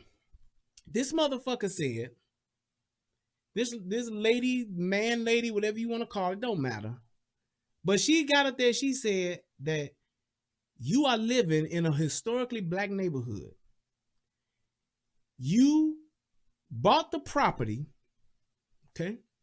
You are now living in the property that's been re-gentrified, been rebuilt, that's been built up. It was all shit, essentially. It was a fucked up ass neighborhood, but now it got rebuilt, and now that there's a white person that's living there, that this was a historically black owned neighborhood.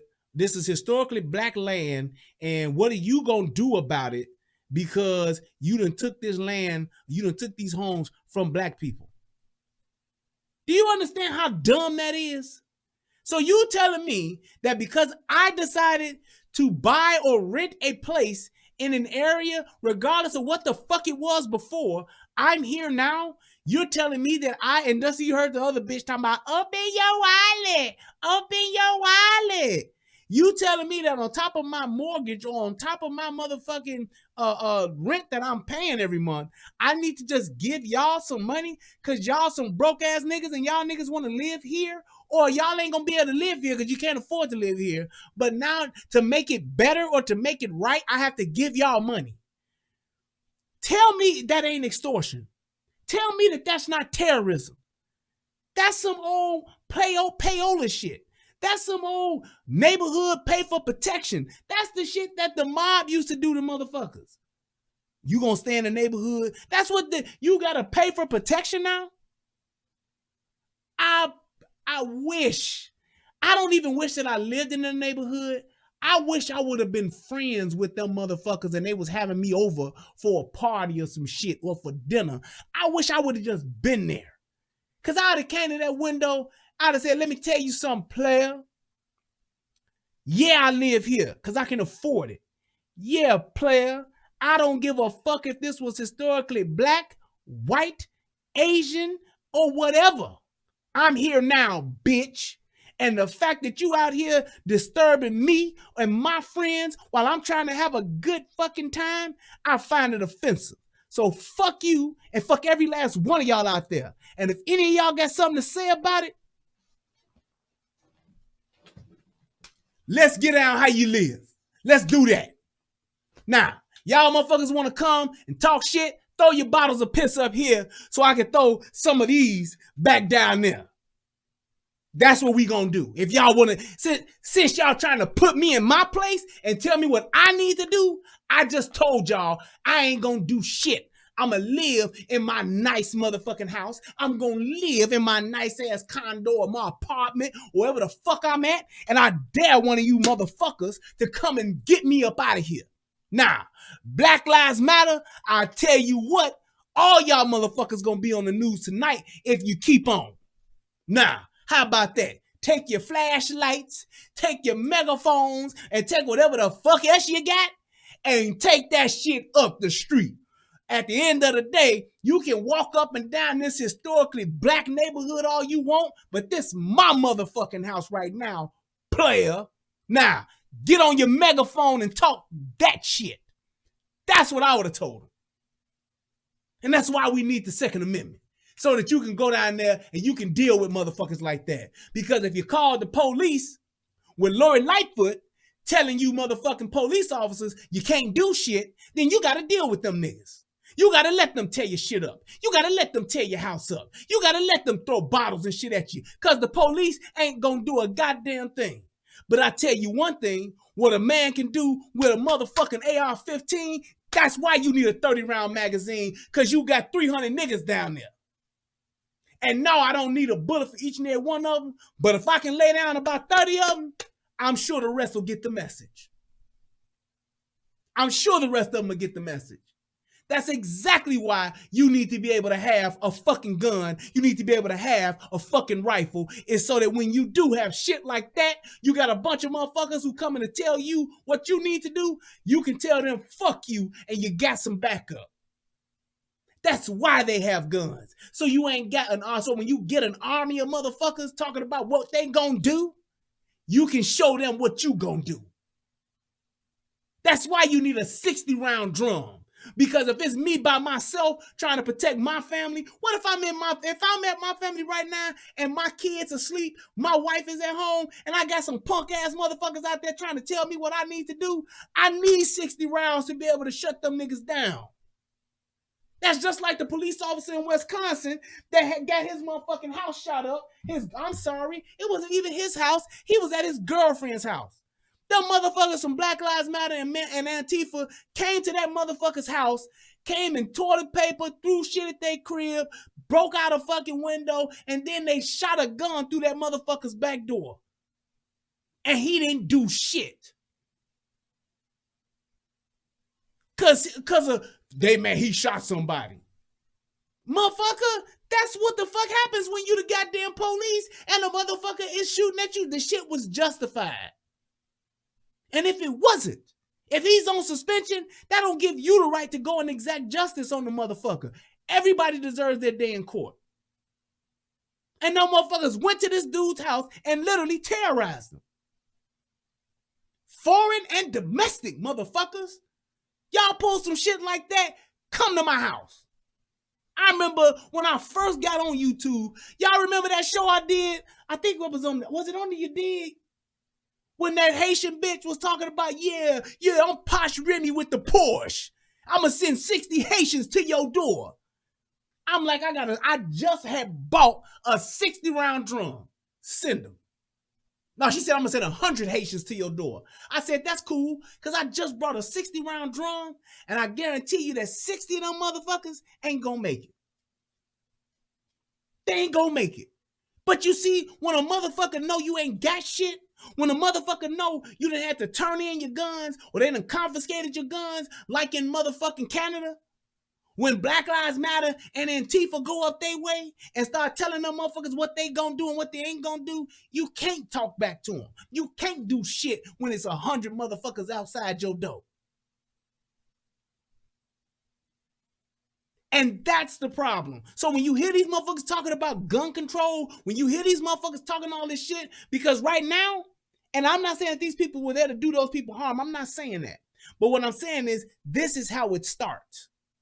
And when there is no clear line of authority, that's why I showed the other shit before, that's what you see. That's what you see. You see motherfuckers getting water dumped on them. You see piss getting thrown at them. And that's what they doing to the police. Imagine what they'll do to your motherfucking ass. You average citizen motherfuckers. Imagine what they'll do to you.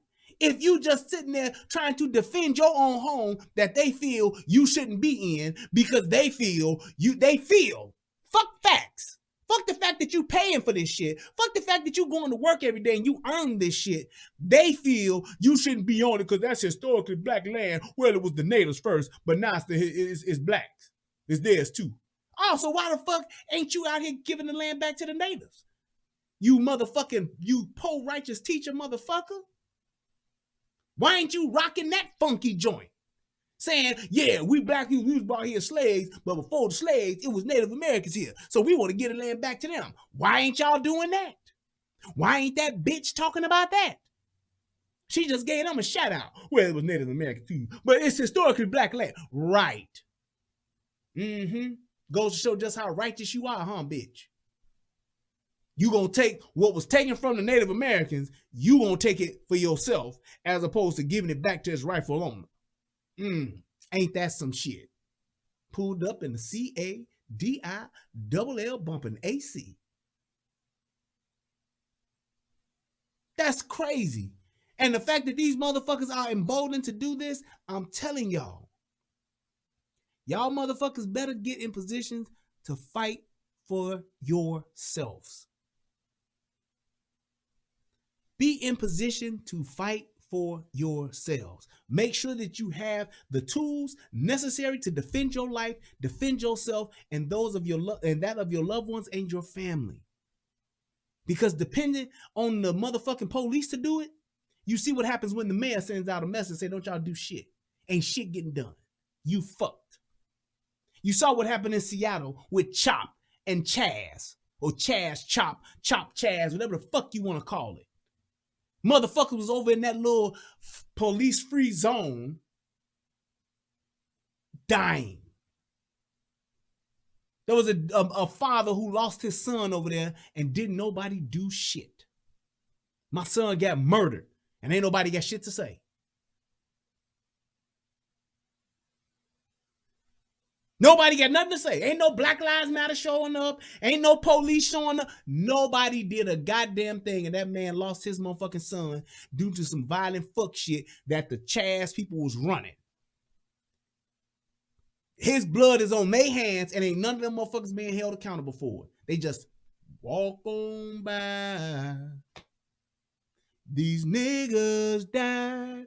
That's all that they can say is, hey, we tried, but you niggas fucked around and now you niggas fucking died. You niggas died. That's all they did. Straight said, fuck it. Motherfuckers getting raped. Motherfuckers getting their ass beat. And it's cool with it. And that's why I'm telling you, don't be dependent on anybody else for your own personal safety and that of your families, but your own, yourself. Better to be judged by 12 and carried by 6. Get you a gun, get you one of them UCAA insurance motherfucking things where they give you that lawyers and all of the fees and all that shit is covered. Pay that little $25 a month, whatever it costs, and have you some protection in case you gotta shoot a motherfucker. Because I'm telling you, when you got people doing this type of lawlessness type of shit, when it ain't no motherfucking clear blue line, when it ain't no motherfucking justice out here, you gonna be a victim. And that's why I was talking about that shit with Kamala Harris last night. She talking about, I'm gonna give Congress 60 days and we gonna do a gun buyback program. Gun buyback ain't nothing but a confiscation. You gonna confiscate my guns and everybody gonna, only people that's gonna have guns now are the politicians, the motherfucking army, and I mean the military and the criminals. So the law-abiding citizens who pay all the taxes, who pay all your salaries, who keep this fucking economy going, ain't none of us can have guns, but the other two motherfucking sides can have it. The government can have it, and the criminals can have it, which you motherfuckers obviously cannot catch. You obviously can't catch the criminals because they out here. So now what? I'm just in the middle and I'm just a fucking sheep. I'm just gonna fucking let the wolves have at my ass. The motherfucking, I'm the chicken in the coop and the fox is just gonna come and fuck us up. And we just gotta hope and pray that y'all don't. Because I can't afford to live in a gated community with security, because I can't afford to have my own private security detail, and because I'm not a fucking elected official and I got my own fucking security detail with motherfuckers walking around in fucking bulletproof vests and got MP5s and riding around in motherfucking bulletproof vehicles, because I'm not one of them, then I'm just out here, ass out, hoping, wishing and a praying that a bad guy don't just say, oh, fuck it, I'll take it. He ain't got shit no way. That's insane. And everybody should be offended when a motherfucking politician or anybody, some mad ass parent or whoever talking about we should have more gun control. Motherfucker, control yourself. Matter of fact, control your city. Mayor Lightfoot,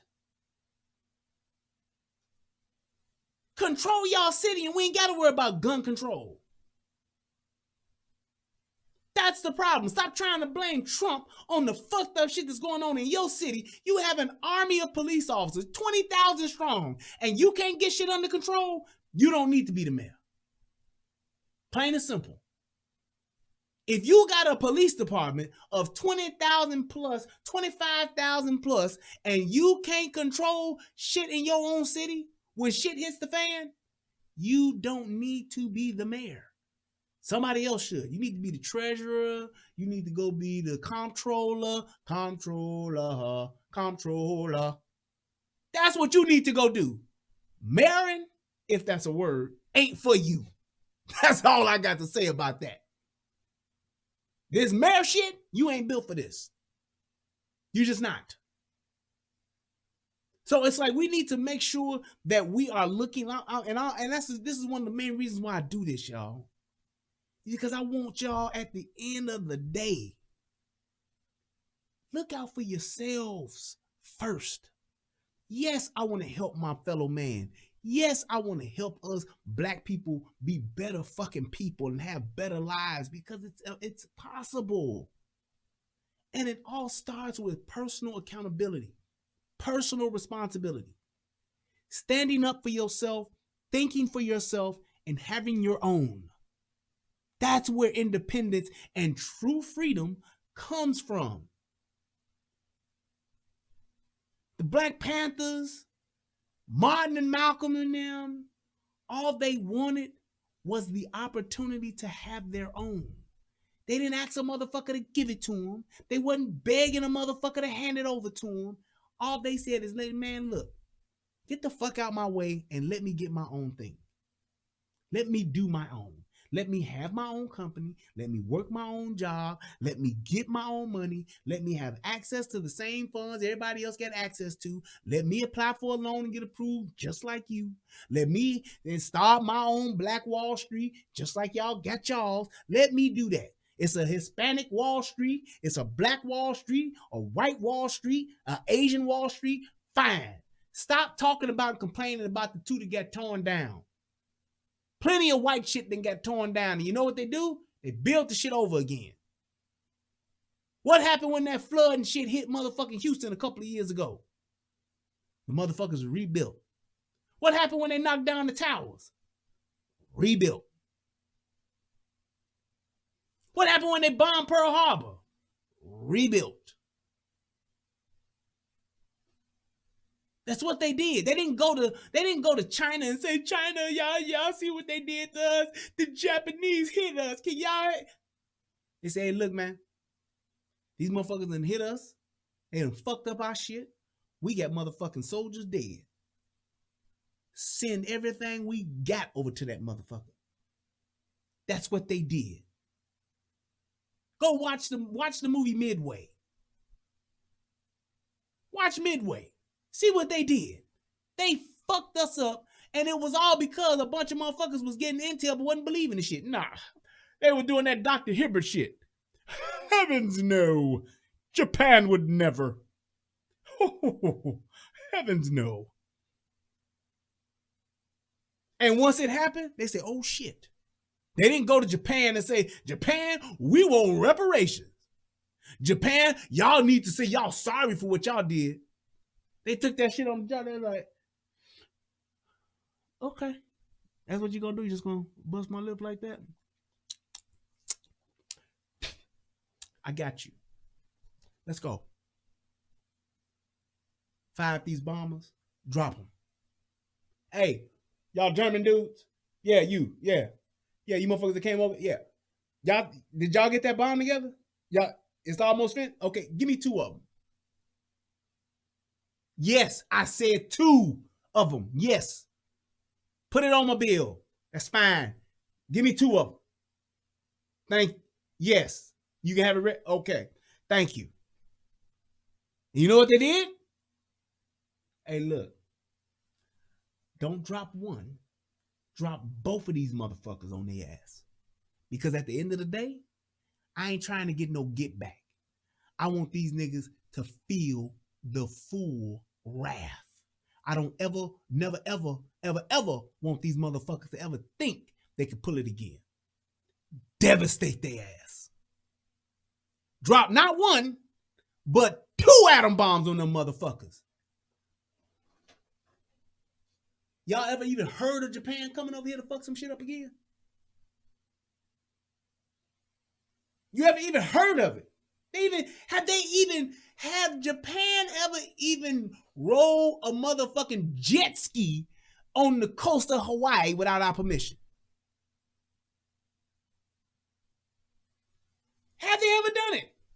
No. You know why? Because before they get ready and get bright ideas and say, no, fuck that, man. We got 1 billion motherfuckers over here. We can go fuck her. Hey, man, you remember Nagasaki? You remember that? That shit still fucked up. Yeah, it's still radiation over there. Mm-hmm. Yeah. Y'all remember that shit? And if you don't, let's say you forgot Nagasaki. Namasaki. Mama say Mama Sama Makusa. What about the other one? Hiroshima. You remember that? Huh? As what's that old motherfucker name? The elder? Thomas Sotomayor. You remember what they did with Hiroshima? Nagasaki? Somebody gonna correct me, I know, because I know I'm saying it wrong. That's what they did. They made sure they never forgot what happens when they fuck with us. Fuck their ass up beyond all recognition. That's what we're gonna do. When they hit them motherfuckers, they say, hey man, hold on, stop, just stop. They did that motherfucking Bolo Young. The motherfuckers like, Mate.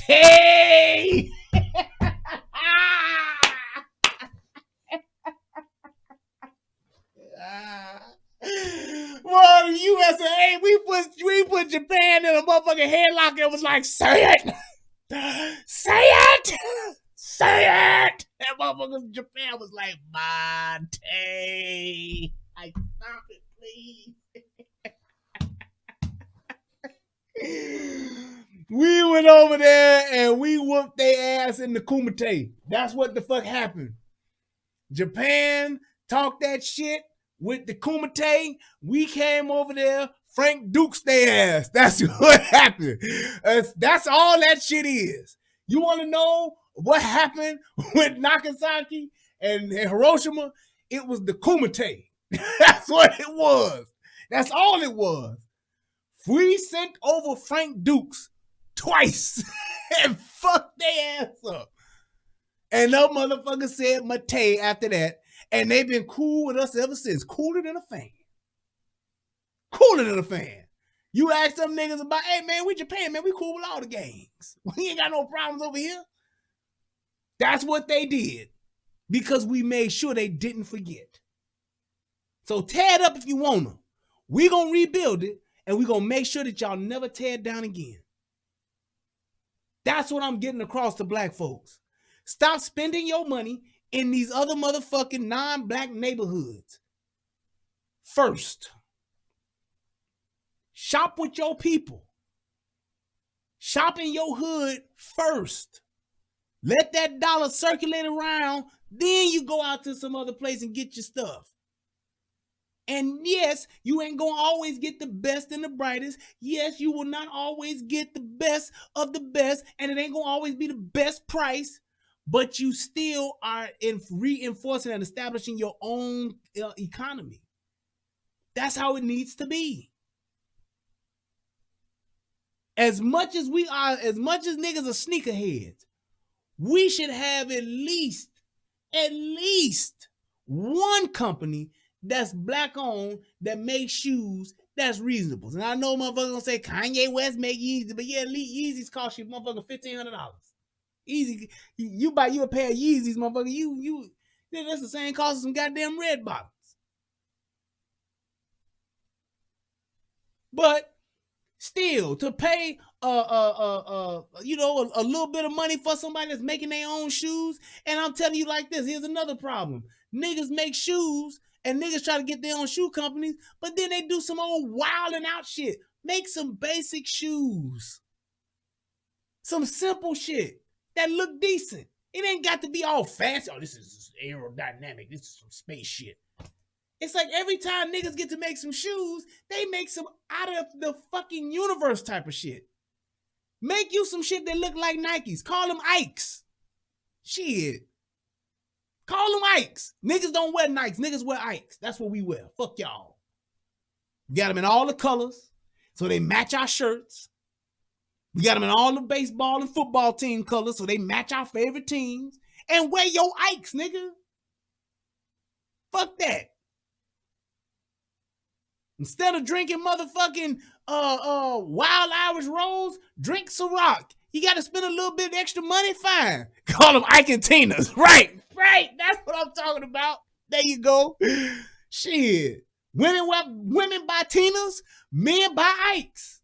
That's what we call them. I like it. Good shit. Fuck Nikes and fuck Louboutins. We buy Ike and Tina's. That's what the fuck, that's the nigga shoe. And I'm telling you like this.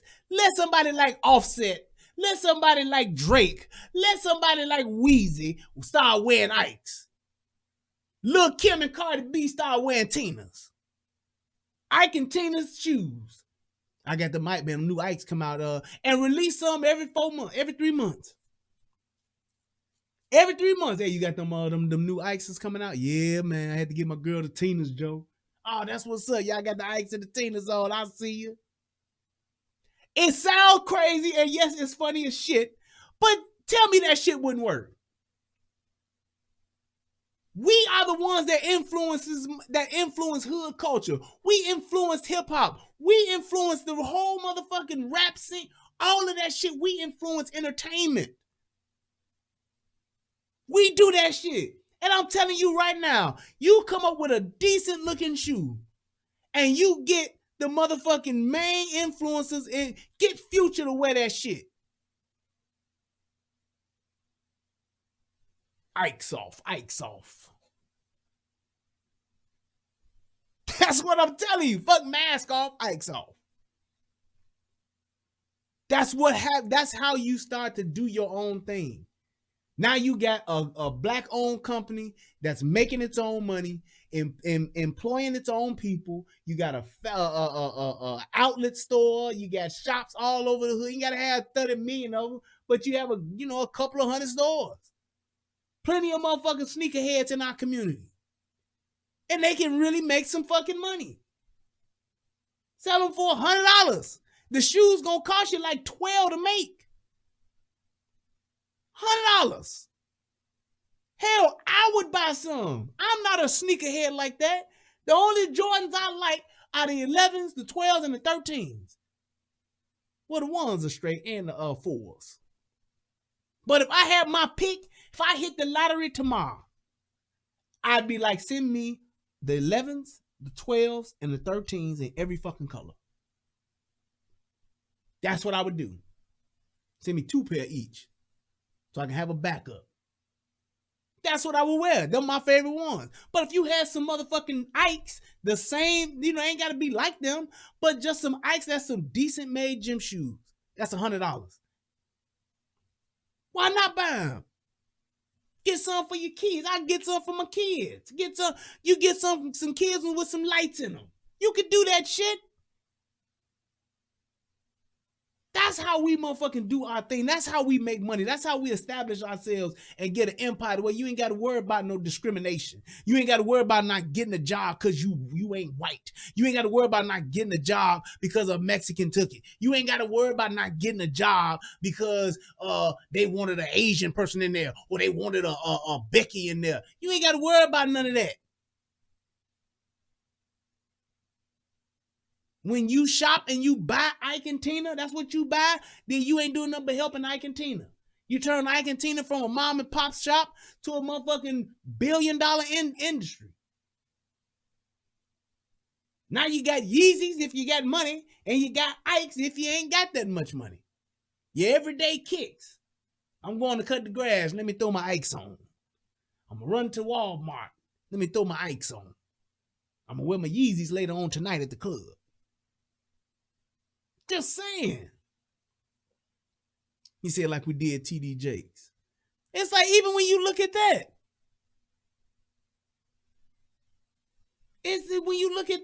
When you look at what people do in churches, what do they do in churches? They fund them.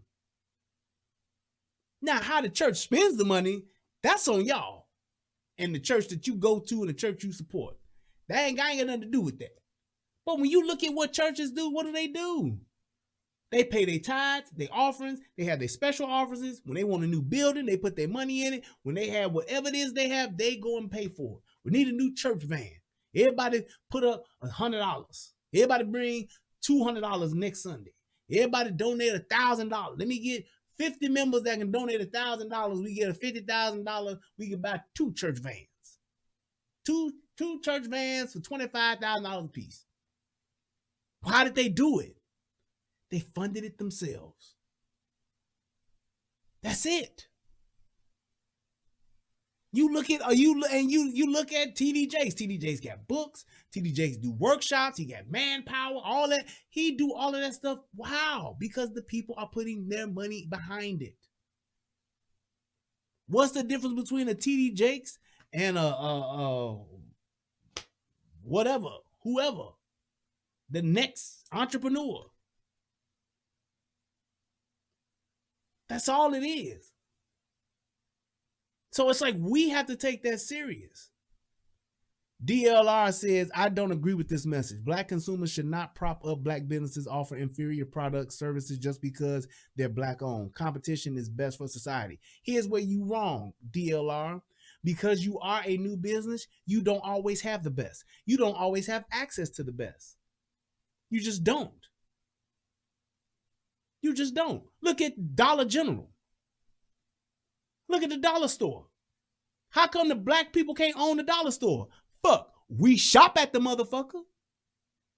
Everybody don't go and get to buy hefty plastic plates.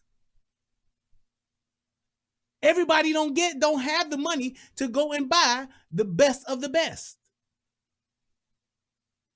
Everybody don't sit there, just like this glass. This glass could be a motherfucking Walmart motherfucking cocktail glass that a motherfucker can drink out of. How much does a glass like this cost at Walmart? $3? But to those of you who, for people who don't know, this ain't just no regular glass. This is water for crystal. This ain't at Walmart. Ain't nothing wrong with a Walmart glass. But shit, if I can't afford water for crystal, why can't I go buy a regular glass that I would buy in Walmart from a black business? From Mr. Jones, who got the store up on Halsted.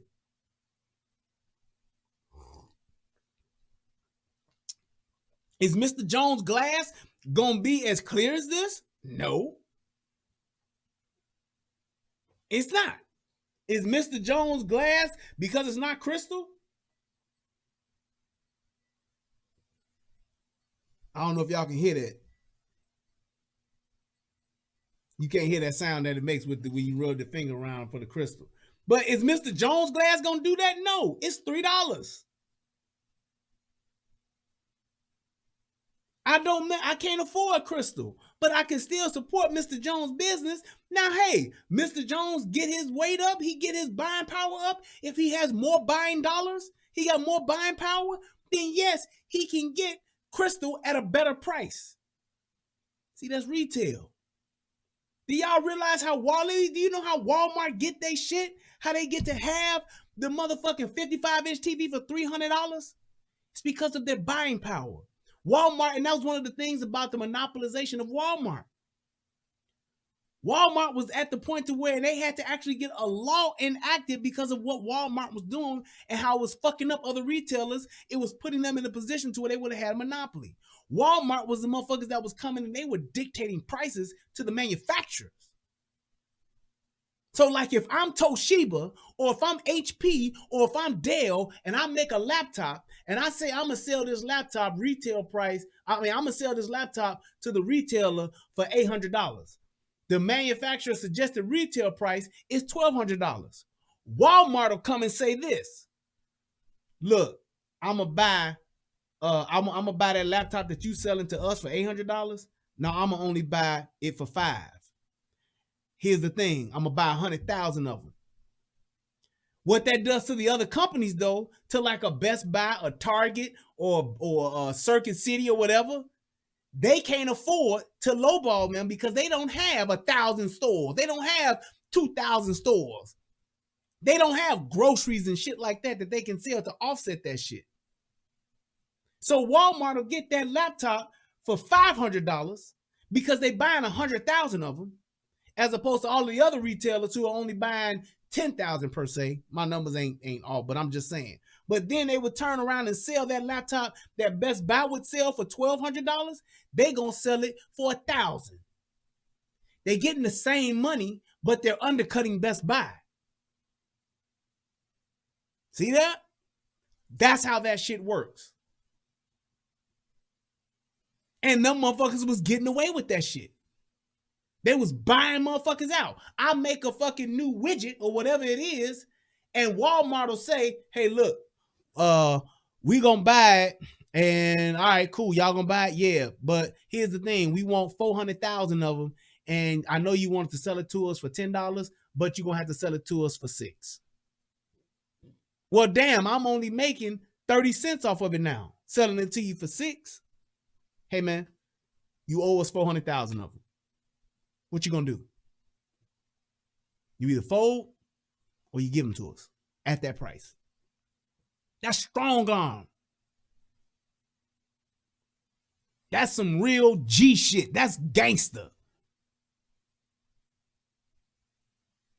So it's like, that's why I'm saying that, DLR, when you're talking about saying, hey, yeah, it don't have to necessarily be the best. Now, I ain't got to be no fucking bullshit.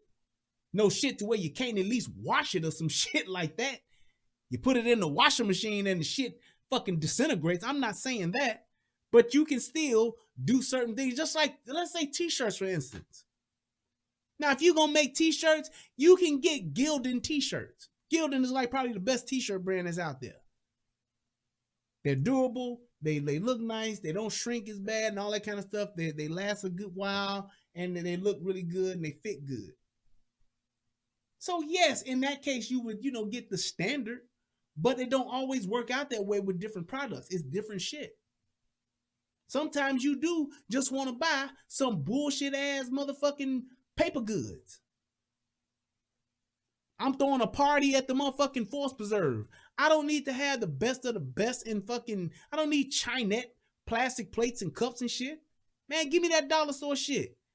That's why people go to the dollar store. And when they go, wouldn't it be nice to have a black motherfucker that's selling it to you? That's in your neighborhood? And no, you ain't got to go in there and say, oh man, it's $44. Man, I only got 40. You let me slide? No. Pay what you owe. Even with restaurants, food. Niggas get food, restaurants and shit in their neighborhoods and they go and they buy the food, but then they don't want to tip. They want to argue with the motherfuckers. And then don't tip at all. Or leave fucking pennies.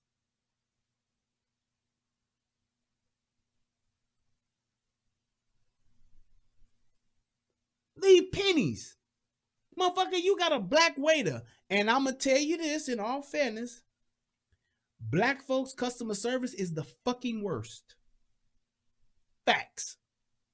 I've had to coach and train motherfuckers in retail, niggas like us, how to give and how to execute good customer service. But the thing is this, we got to have the expectation of it, and we got to talk to the managers and the owners about the shit. I do it all the time. When I go somewhere, especially to just any restaurant, that ain't just black folks, period. Any restaurant, and I have a bad customer experience, I let them know. And people who know me and have been out to eat with me, y'all know I don't fuck around.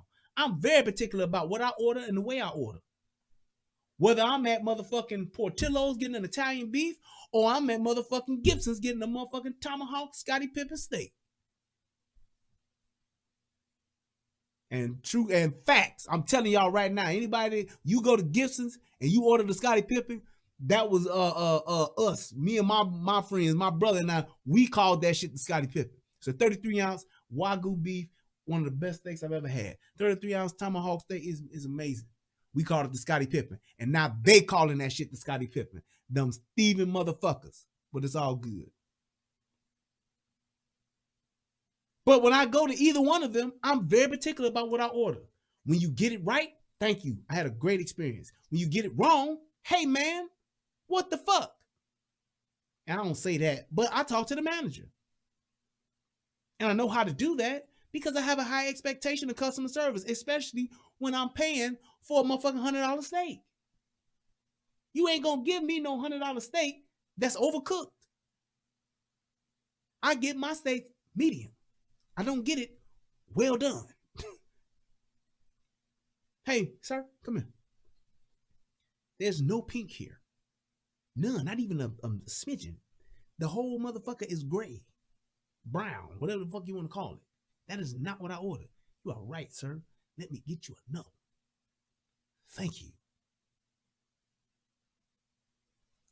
That's how it goes.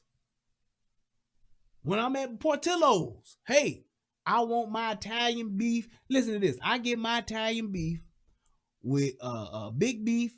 I want extra hot peppers, American cheese, and I want extra grilled onions, cut in half, dip. If you ain't never had it, try it. It'll change your life. I'll say it one more time. Big beef, cut in half, dipped with extra hot peppers and extra grilled onions. You ain't got to get the extra, but just try it with the grilled onions and the peppers. And American cheese. Change your life. It's fire. Let me get my big beef and ain't no hot peppers on it. Or ain't no extra onions on it. Motherfucker, hey man, do I get to give you part of your bill? Do I get to give you part of what I owe you? Nope. Then give me all of what I asked for, not just what you want me to have, because you're trying to move the line. Yeah, I'm trying to lose weight too, man. I miss a big beef. I swear, I just got to eat clean, though, man. It is what it is. But that's what it is. We have to expect that. And when they get it right, thank you. Great experience. I appreciate it. I'll be back. And I'm going to tell my people. When I have a wrong one, hey, man, fix this.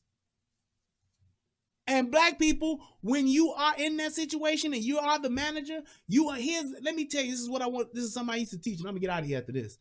I used to teach this. I used to say, hey, man, you don't know what a customer wants, especially when you fuck up.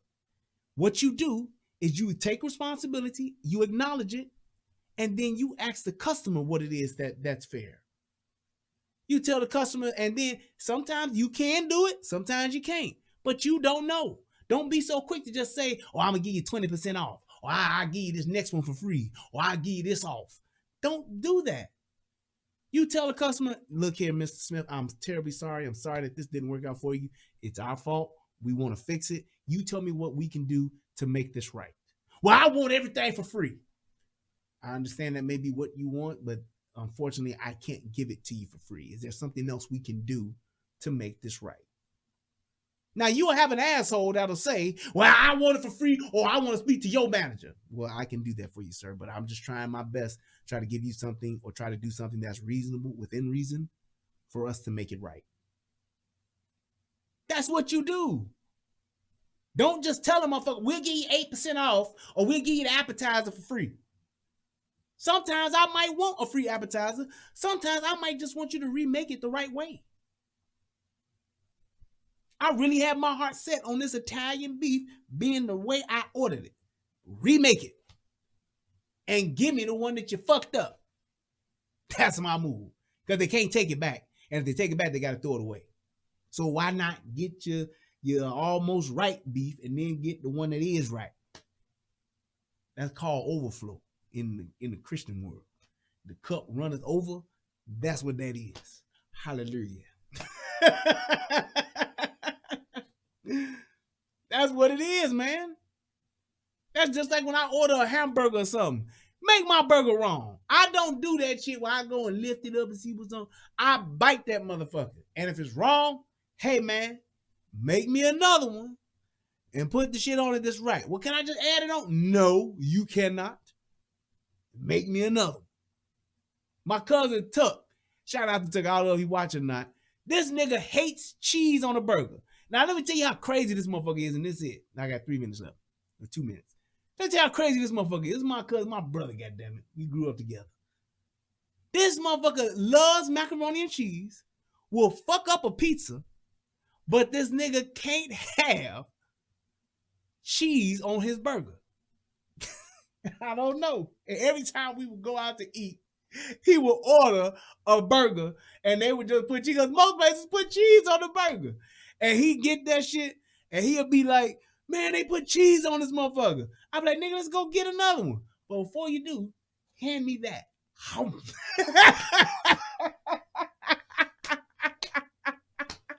That's what I do.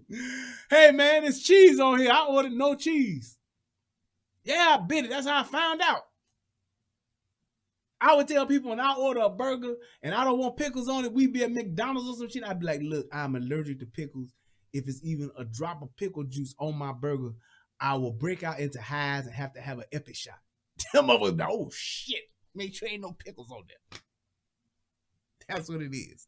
Shout out to my cousin Tuck, I love him. Hey man, look, I just want to say thank you guys for tuning in tonight. This is a late show, but it turned out pretty good. I'm pretty happy with it. Click the like button, click the subscribe button, share this shit out, y'all.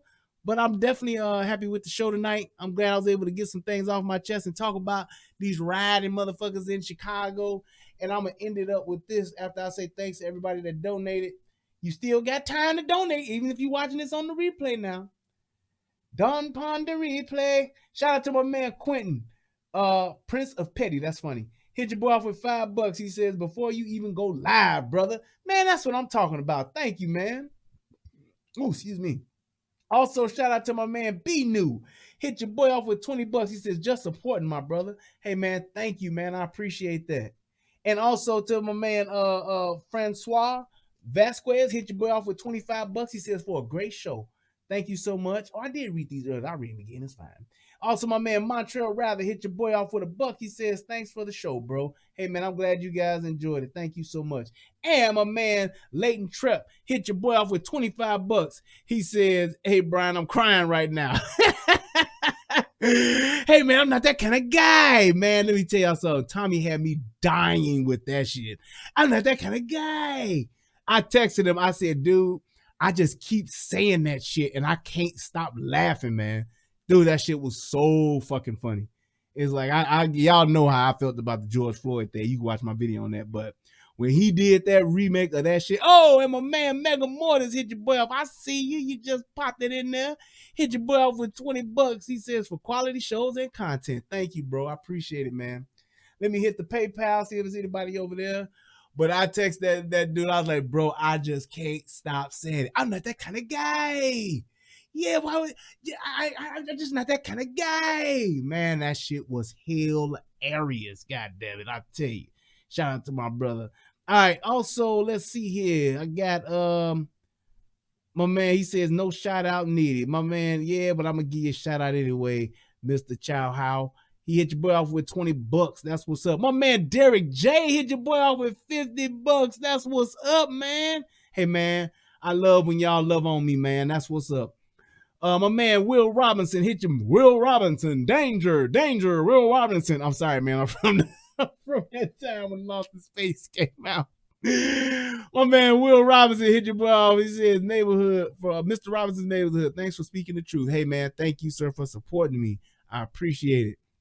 But I just want to say, man, it is an honor and it is always a pleasure to be able to do this thing with you guys, for you guys to tune in, for you guys to show love like y'all do, man. I'm just so glad, and it's such an honor to be a part of Soto Nation, to be a part of just what we do here, speaking the truth, telling the truth, and just, man, having good content, man. I really do appreciate it. Thank you so much, Night Train, for hitting your boy off with the 50 spot. Man, I love you guys so much. I appreciate you guys for what you do. I just want to give a shout out to my man Tommy. I want to give a shout out to all the Soto Nation, to all my moderators, CJ Gunn, faithful moderator. I appreciate you. Every moderator that takes the time, everybody that clicks the like button, everybody that just gives a comment. Even your punk ass Jay Martinez, start being nice, motherfucker. Understand you can disagree all you want. Be a nice motherfucker instead of being an asshole. It's not necessary. But to everybody else, thank you so much. Shout out to my wife, who I love so dear. There she go right there. I love you, baby. And I just want to tell everybody who's been praying for my son. It looks as though he's coming home tomorrow. So hallelujah. Thank you, Jesus. To everybody that's prayed, gave well wishes for my son. He's doing amazing. He's all good. And hopefully soon I'll be able to do the roots thing or the Simba thing in the circle of life. It rules us all. I'll be able to hold my little Simba up for y'all to see one day. But I just want to say thank you, everybody, man. I appreciate you guys. I love you guys. Y'all have a good night. I'm gonna do what I do and just keep on being who I be. I hope that this video helps somebody become a better version of themselves. And I hope that you guys can share this and like and subscribe this. Like and subscribe to this. Send it to somebody who ain't seen me before. Let's keep this thing growing. I love you guys. Y'all have a good night. Peace, and I'm out. Oh, and if you have not subscribed to the United Guns of America channel, I want you to type in the Google, type in the YouTube, UGOA, or United Guns of America. Like and subscribe and check out my content over there and tell me what you think. Like it, tell me, give me your comments and your thoughts about this show that y'all saw tonight. And tomorrow, like I said, I think we're going to do us a talking show where people can call in and we can chop it up, talk about this COVID stuff, talk about gun stuff, whatever y'all want to talk about. I've been promising that show for a while, and now I hope that we will be able to do it, man. I can just talk about a few things if y'all want to. If y'all don't want to, we can just be on here for like 30 minutes or so, and that's it. But to everybody else, thank you guys so much. I love y'all. Y'all have a great night. I will see you all soon. Until next time, peace, and I'm out. Where's my music? There you go. Hey, hey, hey, hey. That's it. All right, y'all. Peace, and I'm out.